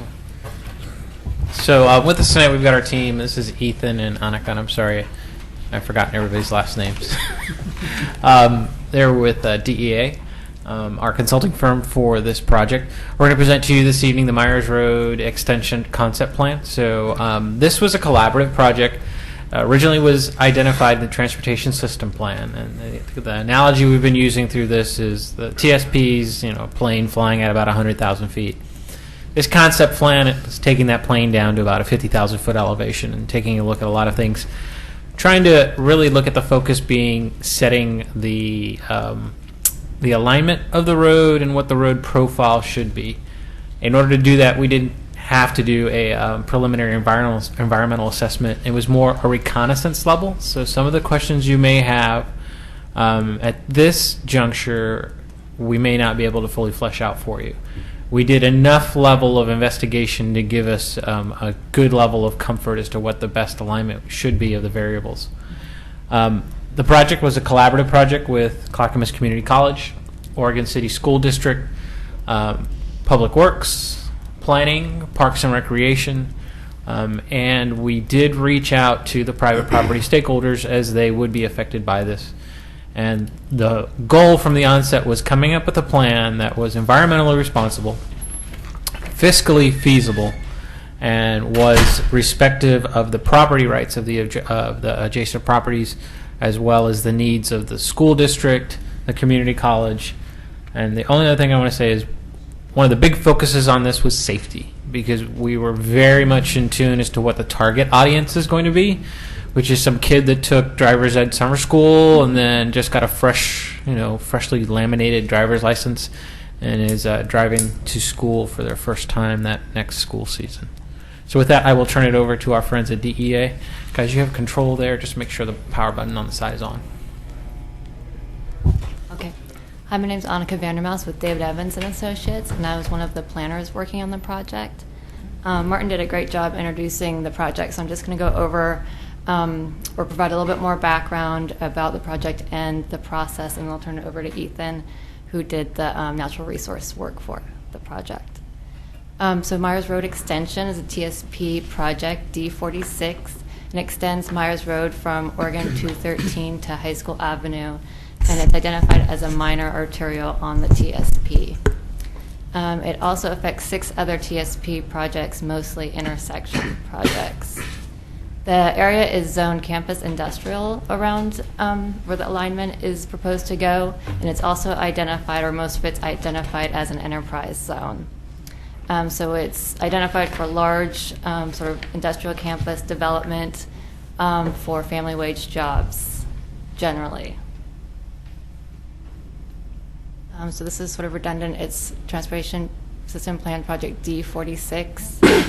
This map just shows where it's identified on the TSP to go. And as you can see, Loader Road also intersects, or the planned extension of Loader Road intersects the planned extension of Myers Road. Like I said, it's campus industrial. This shows the enterprise zone boundary, which doesn't cover the whole extension area, but pretty much most of it. As part of developing the preferred alternative, there was a traffic analysis, and the results of it are that a 3-lane section is appropriate for Myers Road, and a 4-way stop control for Myers and High School and Loader. There's also a T intersection for Myers and new CCC access with stop signs for that access. So it's an access road off Myers Road to connect to the CCC at a new entrance point. Also, an additional lane was needed, identified to be needed northbound on Oregon 213 at Myers Road, and a separate left through and right turn lanes on Myers Road in both directions at Oregon 213. So there'll be minor improvements also at Oregon 213, Glencoe, and Caulfield intersections. And this will provide acceptable operations through 2035. So part of what we started with was gathering proposed alignments from different plans. As you can see, there's 3 different ones. There's one that was from the TSP, the RTP, and the Clackamas Community College plans. And that was sort of our basis initially, kind of our existing conditions, due diligence from a plans perspective. We also identified existing conditions for natural resources, and we initially had identified the NROD based on Oregon City mapping, and that's the green swath through the map. From then, we refined the alternatives and we evaluated them based on evaluation criteria developed with the PMT, and it included consistency with current plans, basically fulfilling the goals of what the plans had identified for the project. Obviously, providing safety and multimodal access and connections, minimizing environmental impacts, considering and balancing the objectives of all stakeholders, maximizing developable land, so not leaving remnants that could not be developed, and also being cost effective. So can we back up one? I do want to reemphasize this particular slide. These were basically the guiding principles for the entire project. We tried to take into consideration all of the aspects for all of the stakeholders, which included private properties, the environment, the school district, and we think that the alignment we're preparing to show you, based on the matrix that we'd prepared and the thought processes that it developed from that matrix, the preferred alignment was our best attempt at maximizing each of these key points. So I just wanted to emphasize that. Right, and we had 3 alternatives, and from that we took each one of them, compared it to a matrix that had all the evaluation criteria, and then assessed them. And from that came the preferred alternative, and it actually was a little bit of a hybrid of some of the alternatives based on the evaluation criteria assessment. So the Myers Road configuration, conceptual configuration is 1 eastbound through lane, 1 westbound through lane, a median or center turn lane, buffered bike lanes, sidewalks, parking on the south side, and a design that emphasizes safety. Parking is not provided on the north side for safety. It was designed for 30 miles per hour, and it's not going to use a roundabout where the new road from CCC intersects, or actually I guess Loader Road intersects, because it would just take up too much room, and I think also there are some safety issues for trucks with that as well. So again, with our target audience consideration, the design criteria for this road could sustain a higher miles per hour than what was actually our design target. So as a safety consideration, the group decided 30 miles an hour was what we were comfortable with. So it was designed for that. The roundabouts are called for in the TSP. Our transportation analysis showed us that we could still get sufficient throughput.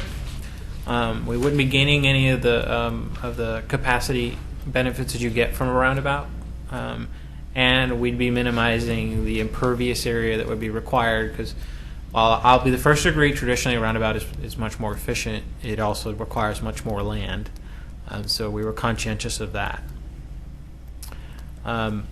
You do have in the handout, so we gave you a profile view that shows you the layout of the road, moving from the north to the south. So as if you were, here we are. So I'll just go through this one because I know this by heart. So this is as if you're over at the Hagens, okay, looking at Myers, looking towards the east. And on the north side of the road, you're going to have a 5-foot sidewalk, which from Planning Commission on Monday night, we are proposing to extend that to a 6-foot sidewalk. There will be a 10-foot planter stormwater swale, which will comply with our new stormwater regulatory standards, which go into effect in 10 days. And those will be planted with herbaceous and woody species. The woody species will be relatively small because of the need to provide percolation in the stormwater ponds. You have a finished curb, a 6-foot bike lane. The buffer will be reduced from a 3-foot to a 2-foot buffer, again, per recommendation from the Planning Commission. 12-foot travel lane, which will be sufficient for bus, both school and TriMet, as well as trying to accommodate the eventual land use, which is campus industrial, so deliveries for that type of businesses. 12-foot planted median, 12-foot travel lane, a 2-foot buffer, a 6-foot bike lane, parking only on the south side. The rationale behind that being, well, first of all, it's a big ask of the adjacent properties for all of this right-of-way. So that's one. The other being, we're concerned about an attractive nuisance with the park being on the south side. The Glen Oak Park will be coming there. We were concerned about if you put parking on the north side, kids pull up there on the north side of their parents' car, they park, kid decides I'm going to make a bad dash for the park, and then we've got them running across 3 lanes of traffic, and we didn't want that responsibility.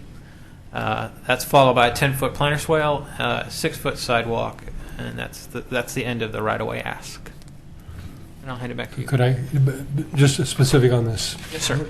I presume that the planning commission got the 6 feet from the buffer of the 2 feet. They recommended reducing the buffer from 3 feet to 2 feet. They also made some other recommendations that we're not 100% in agreement on that.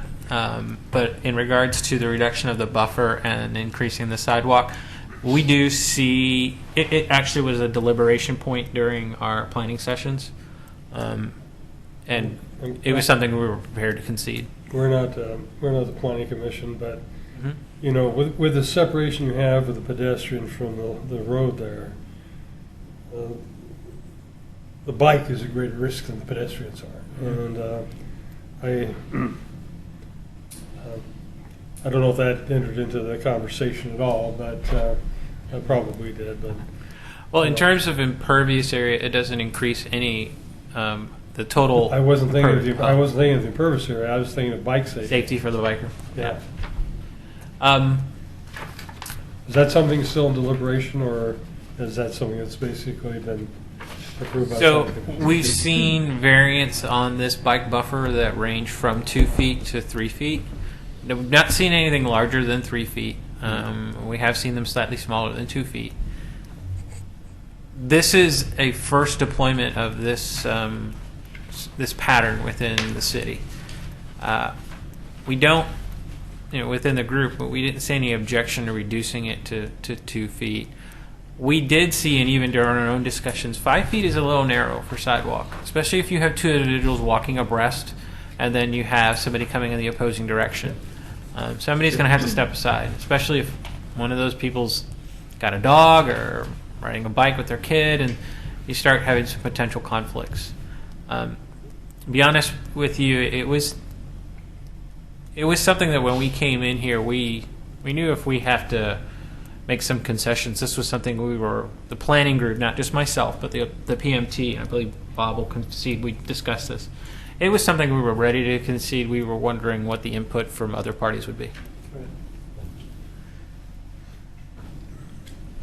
It seems sort of intuitive to me anyway that you would want more distance on the street rather than on the sidewalk for safety reasons. And is that not true, or is that wrong-headed thinking, or what am I? Well, considering now, within the large majority of the city, where we do have bike lanes, because remember, there's still a large majority of the city that doesn't have dedicated bike lanes. We do not have any buffer strip at all. We feel that even if the most juice we can squeeze out of this lemon is 2 feet, it's an improvement in terms of trying to progress our bike safety and multimodal program. No, I think I understand that, but you recommended 3, you're going to 2 maybe, but yet you're going to 6 over on the walk area. And it seems to me the safety issue would be out in the street with the bikes. And that seems to me that should be the higher priority. So what's your thinking on that? If I might just chime in a little bit. I mean, we're not the planning commission. Yeah. And it's not really the natural resource issue we're talking about.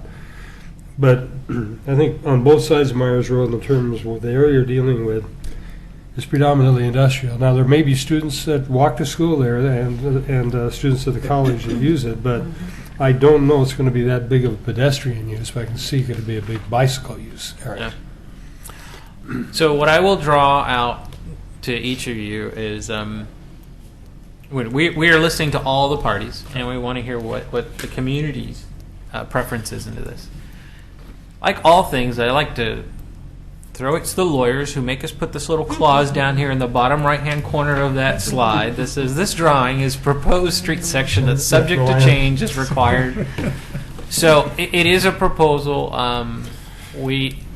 From our discussions preliminarily preparing for the planning session and preparing for this meeting, we are comfortable with, we can go to 2 feet, and I don't think our engineer, Mike Hickey, our public works director, myself, I'm not going to lose sleep at night compromising safety by providing only a 2-foot buffer.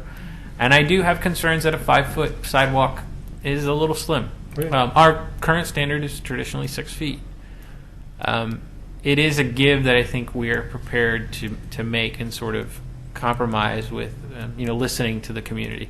Perhaps if we're the getting request down had in been the to remove weeds them, a bit here, though, on an issue that really isn't ours. I'd personally, in the time that we have remaining, like to move on to issues like possible impacts on wetlands, stream crossing, some of the things that are in the center of the committee's concern.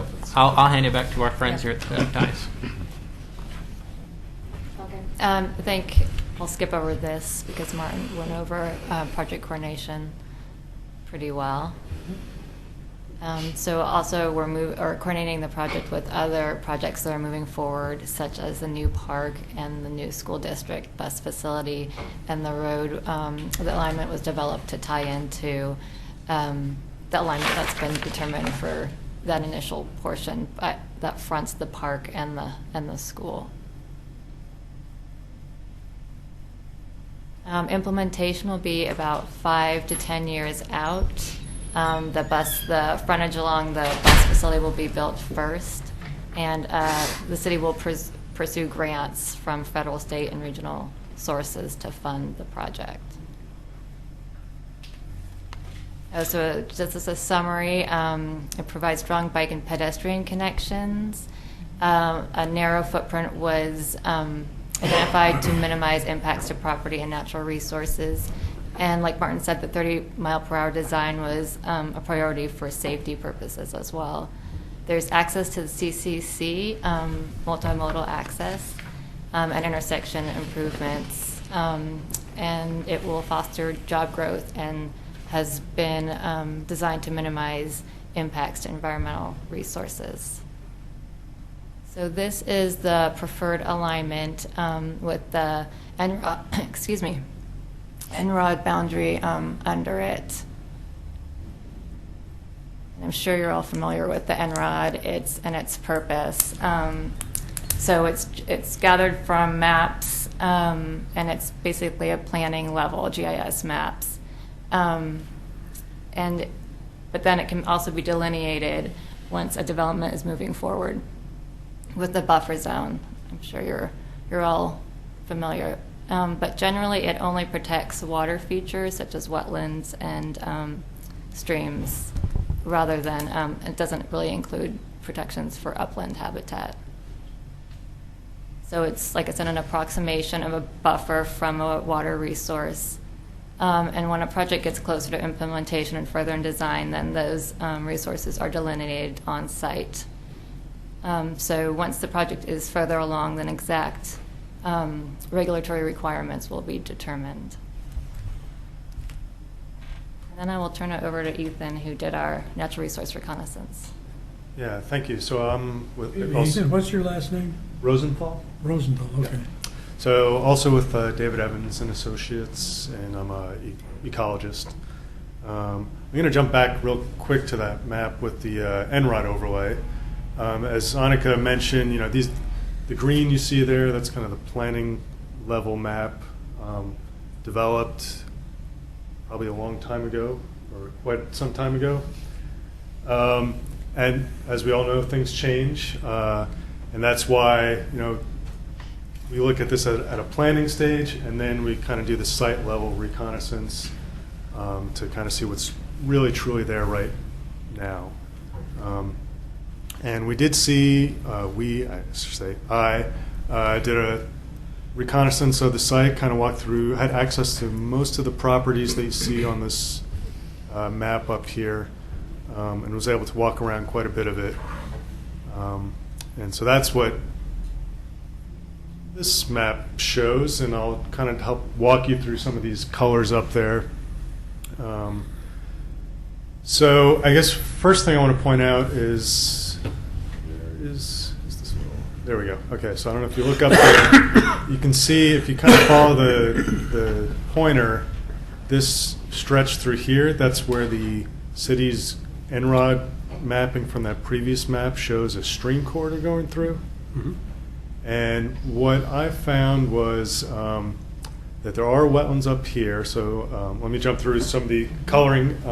So the dark pink, that has been, that's a wetland, and it's been officially delineated. And that was delineated, I think, by Pacific Habitat Services as part of the school district site here, the development here. And so this lighter pink is mapping that I prepared based on, that's also wetland, so it's just the extension of this wetland. The boundaries are a little rougher because it's just a reconnaissance level exercise. And then if you look up here, this light blue, that's, I didn't have access to this property, but just, from the other side of the fence, looking at the trees and the vegetation, it looked like wetlands kind of continue up through this way. And then again, this is a small wetland in here, some larger wetland in here that we had site access to, again mapped at a reconnaissance level.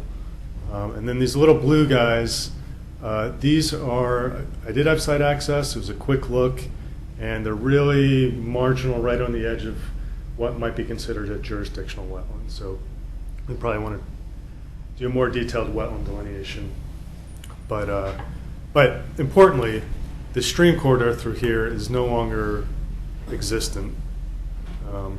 Through various land uses over the years, I'm guessing there was probably something there, but it's probably, maybe it was plowed. Now it's kind of weedy pasture with a lot of scotch broom and invasives and blackberry thickets. That's what all this kind of light tan or yellowish, tannish color is kind of throughout here. So I guess in a nutshell, you kind of have nice habitat up here. This dark green is upland Douglas fir forest, more Douglas fir forest, more Douglas fir, predominantly Douglas fir. There's some maple and other trees in there. And then there's an oak grove in here that was kind of worth pointing out. I'm sure you guys are familiar with the desire to protect oak habitat in the Willamette Valley. So the, do we have another slide? Yeah, so this slide shows the habitat mapping, the actual reconnaissance level habitat mapping with the different alignment alternatives that were reviewed. So there's one, this black one, you can see would have chopped right through the oak habitat, kind of left a remnant little thing up here. I'm guessing there are probably other aspects for why this wasn't chosen, but I think from an environmental standpoint, there was desire not to chop this oak habitat in half. There's this green alternative, which would have avoided most of the higher quality habitat impacts, especially the oak grove, but I think it was maybe a combination of safety, all the curviness of the road, plus I think a major thing was also it would have really chopped up the tax lots into difficult to develop pieces. Martin, is that? Yeah, right? you're absolutely right. Yeah, so that was concern there. So ultimately, the chosen one was the light blue. Is that correct? Yeah, the chosen one was a hybrid that evolved from discussions with the property owners and with the project manager between the red and the black. Yeah, so there will be some impact to the oak habitat here, but still remaining some here.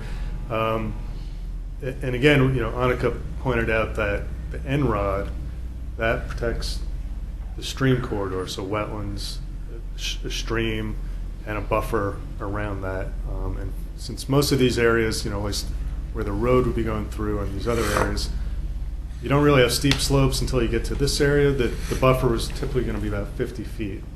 So I don't know that there really are protections in the city for oak habitat.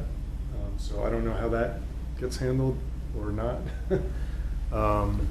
But at least for the purposes of Myers Road, we kind of tried to do our best to minimize impacts to that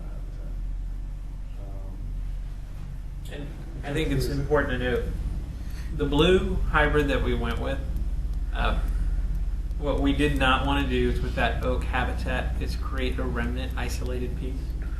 Yeah, if you went with the black, you would have left like a piece up here. It was a difficult decision, but we felt that cleaving that corner was the safest way to protect that what remains of that habitat.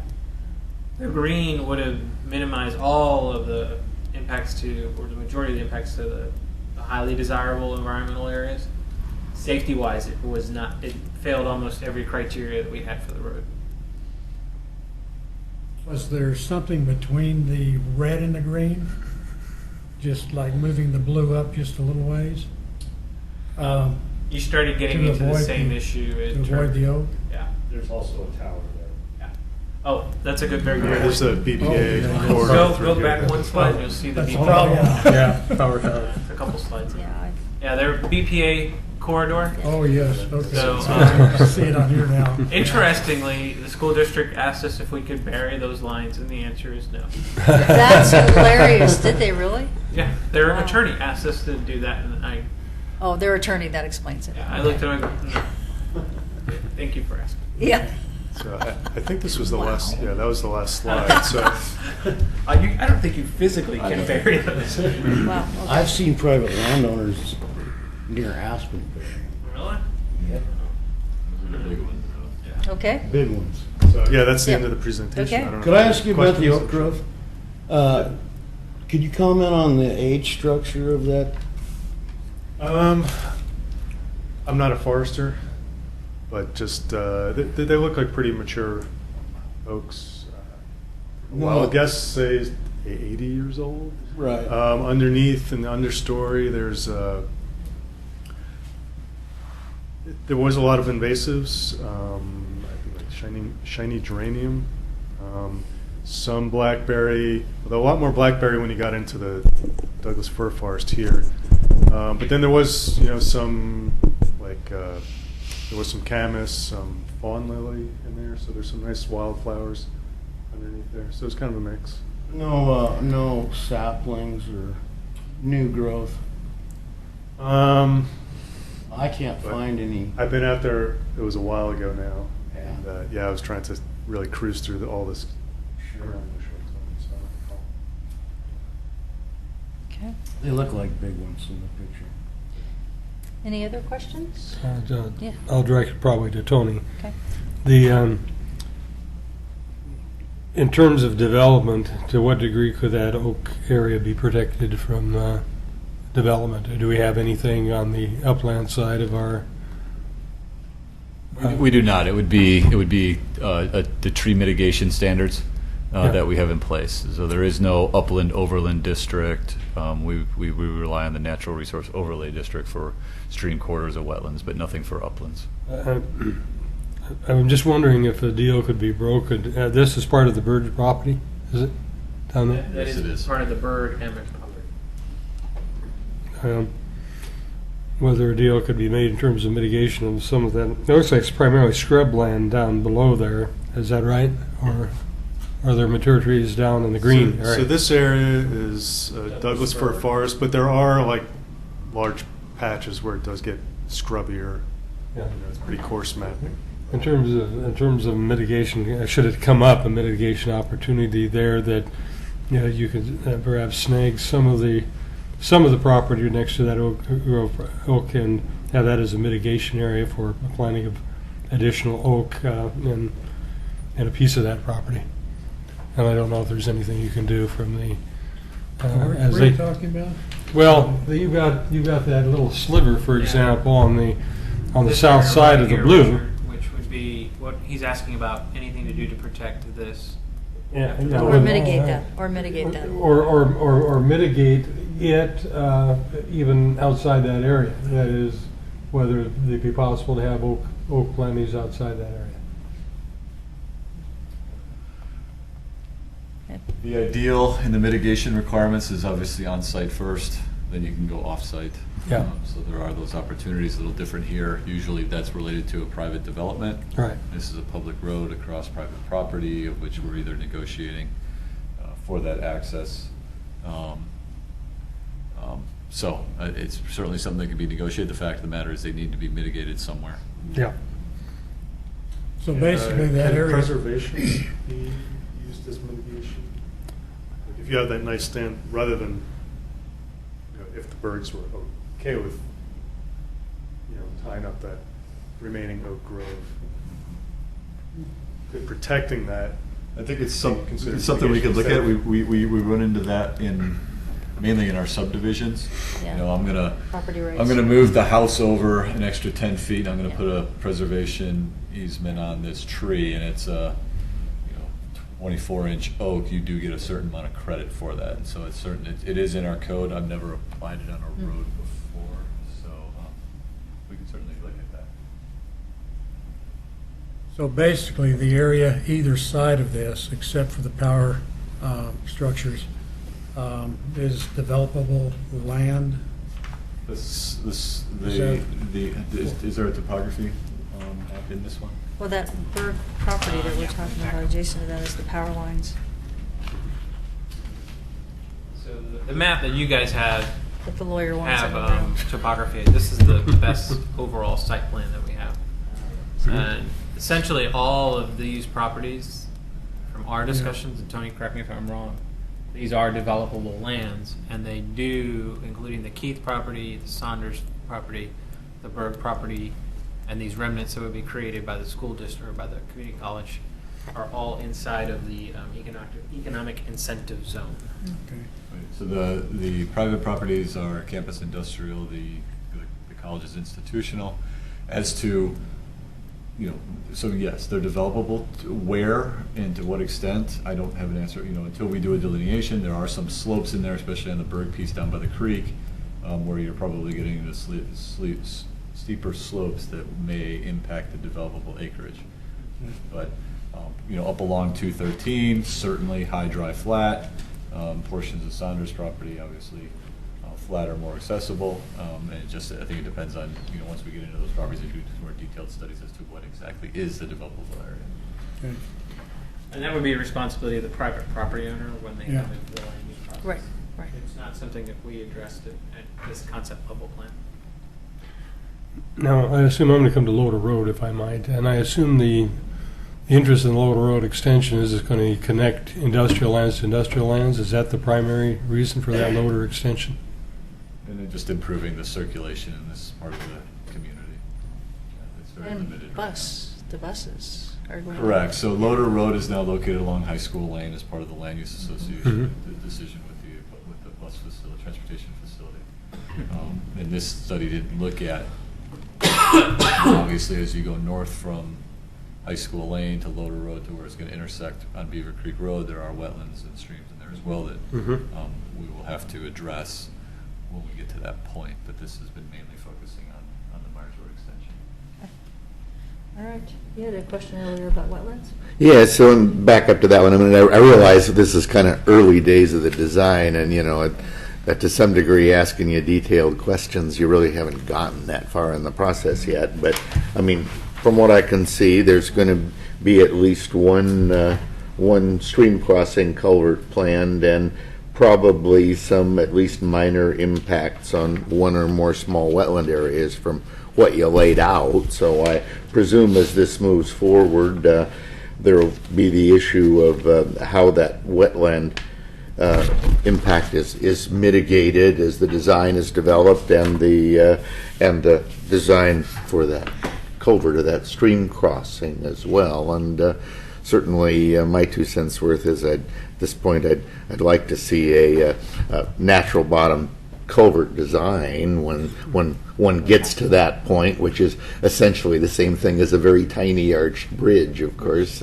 Depending on how you build it, I think that's become pretty much the state of the art in areas where you have resource values of this sort. So that'd be my 2 cents worth. Okay. Chapter 1752 for the Natural Resource Overlay District requires a bridge or an open bottom culvert. So it's a requirement for that crossing.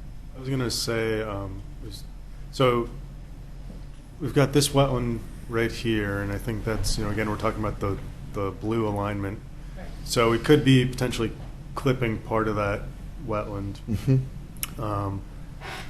It's not a very high quality wetland, but it is a wetland, so it is regulated. We'll need to mitigate for it.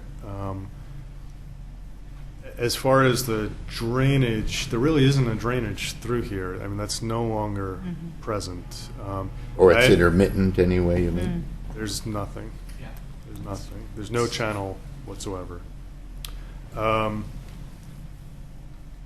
believe there was a culvert put in the design with the idea that there is somewhat of a low area here, and by putting the road through here, if you don't put a culvert, you're basically creating a dam. Sure. And so that was the concern. So it's not. I don't know. I guess we'll deal with the issues of the code specifics of it. Yeah. It's simply representative at this point. We feel that it is something we will need to address, and it needs to be thoroughly fleshed out when we go from 50,000 to 20,000 feet. But at this point, it's simply representative. We don't know the design, the parameters, the width, whether it's a con span, whether it's a box culvert. We don't know any of that. We just know it's probably going to have to be somewhere within 100 feet left or right of that. I guess if it is a regulated stream, whether it be intermittent or perennial, our code does require what you were discussing concerning the open road. If it's not, if it's just more of a stormwater management, that wouldn't be applicable. And so I think as we get to that detailed analysis, we'll have that answer at that point.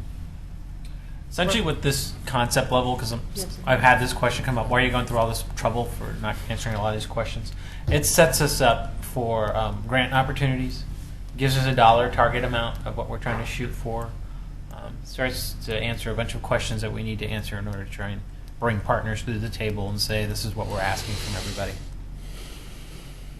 Right. Yeah, I imagine you've probably thought of this already, but it's only probably going to carry any water in major storm events, but you got to prepare for that as well. So anyway, I'd like to say I've been given a different presentation with the CAC earlier, so I'm fairly familiar with this, and I'm actually going to just congratulate you for all the hard work you've done, because it's looking pretty good to me. Thank you. Yeah. Okay. All right. Thank you very much for your presentation. So just so you're aware, this is a legislative action. This is amendment to the Transportation System Plan for the design of the concept plan. This is going in front of the Planning Commission for a public hearing on the 24th of this month. It was scheduled for a September 2nd City Commission meeting, is what we advertised. We weren't able to get onto their work session until September 8th. So at that September 2nd meeting, if anybody comes, they're going to take testimony, and we're going to continue it to the 16th meeting so that we'd have 16th or the 8th? Well, the 8th will be the work session. Okay. The 16th will be the official hearing, the second hearing for the City Commission on this. So this is moving forward. So hopefully, if you do have comments, please do submit them through Pete or myself or Martin or. Are we planning on submitting comments or of any kind, or what's the? I think as the plan, if we review the plan as Visually? as it's pulled up. I mean, they're still in it's not submitted yet. So. Yes, this is. This is it as it is right now. Okay. Yeah, I think the Planning Commission work session, we had a couple minor adjustments, and I referenced those as I went through the discussion earlier. Okay. All right. So I think, and correct me if I'm wrong, I think you could take a vote to support. We wouldn't need a letter or anything, but if I had something for the record that I could cite for Planning Commission and City Commission, we would appreciate that. Okay. I don't believe it's required. But it's not. No. Yeah. No, Brian, you seem to have more familiarity with this overall over time so far? Well, it's been a What's your few feeling weeks about since that? the other presentation. It was substantially the same information, just presented differently by different We've people. gotten this one 3 times. Yeah, Yeah, okay. third time. Yeah. This is only the second. But We're going to put him on staff if he stays through another one. Okay, so, a number of points were clarified tonight that I wasn't presented with earlier, but it was, to me, it looks like a pretty good project. I mean, if a letter is not, so, I mean, Yeah. would you be comfortable with us saying we visited the Natural Resource Committee? They were supportive of the project. well, I'd like to kind of poll the board to see if you would like to do a letter of support.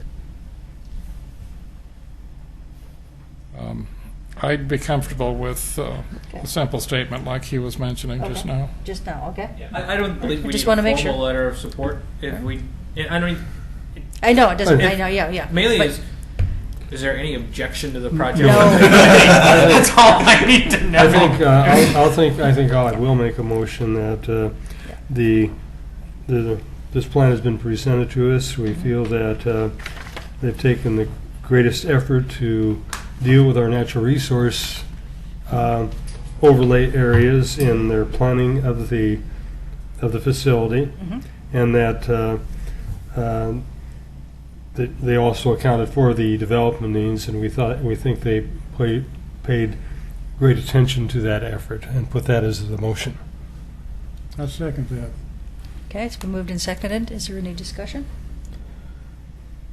I hate to frost the cake here, Go but ahead, it's all right. but I mean we have talked about several concerns that are not objections to the project, but they are things we'd like to follow and keep advised on as the project does move forward, and that's part of our input in my mind. The impacts on the Natural Resource Overlay District and on certain kinds of high quality habitat like the oak stand and the wetland area, and also the design for the culvert or stream crossing. I mean, those are all things we'd like to follow and are interested in. And we have absolutely no objection, and it's part of our SOP. We'd be bringing it before you.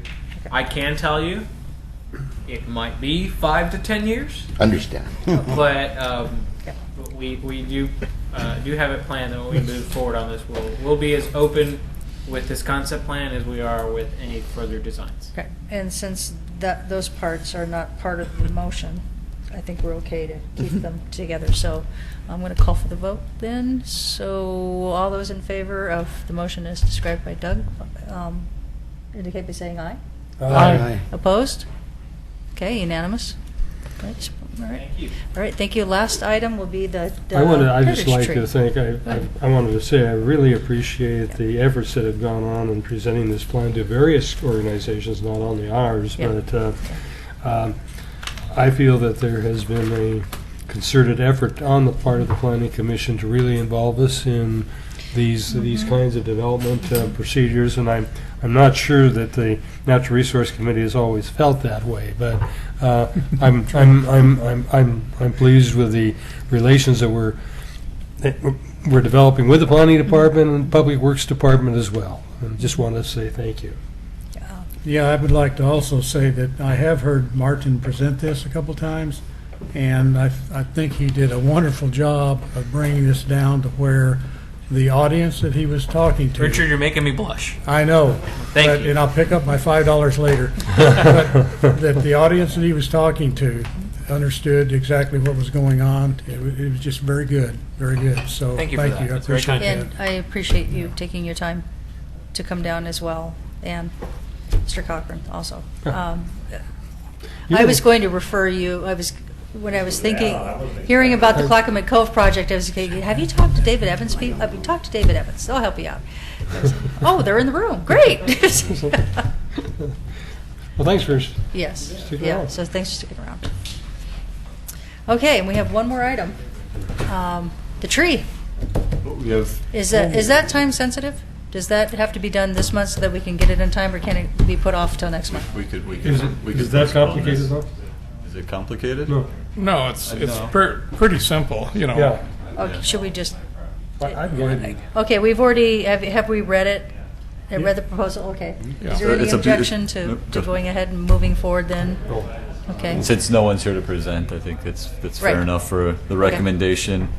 Staff did review the proposed Oregon Heritage Tree recommendation for the NRC's commission and recommendation to the city commission. It's a beautiful white oak located at 314 Pleasant Avenue as an Oregon City Heritage Tree with the consent of the property owner, Clackamas County Soil and Water District.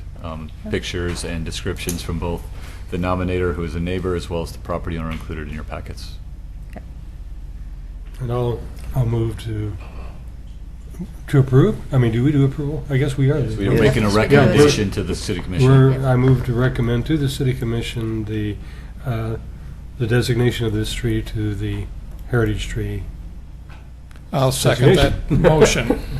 I'll second that motion. Any discussion? Yeah, I've got a question, actually. I went out and looked at the tree today. I think I was looking at the right tree. There were several there. Several? Well, there's several trees on that lot, yes. Yes, okay. It's a vacant lot. Correct. The Yes, house has been okay, I removed. just wanted to make sure I was looking, yes. All right, all those in favor? Aye. Opposed? Okay, motion passes. All right, with that, do we need to do a check-in? Does anyone have anything they want to share before we wrap up? Just to say, we had these presentations at the Greater Oregon City Watershed Council, both the Myers Road presentation, I should say, and again, it was presented so that we could understand it there too. So, I did something real oddball today. I discovered insect-infested Scotch broom on city property along the Clackamas River, which isn't something. I contacted Sam Leninger, and no one's heard of this. There's a hairy white aphid all over a certain amount of Scotch broom there, and nobody. So they're going to be investigating it as a potential biological control. We have no idea if it really will be, but I hope it's not a loose strap kind of thing, though. Well, yeah, there is some controls for that, but this is something new that nobody knows about. Yeah. Oh. So on city property, in fact. Okay. All right. All right. So then the meeting is adjourned. Thank you.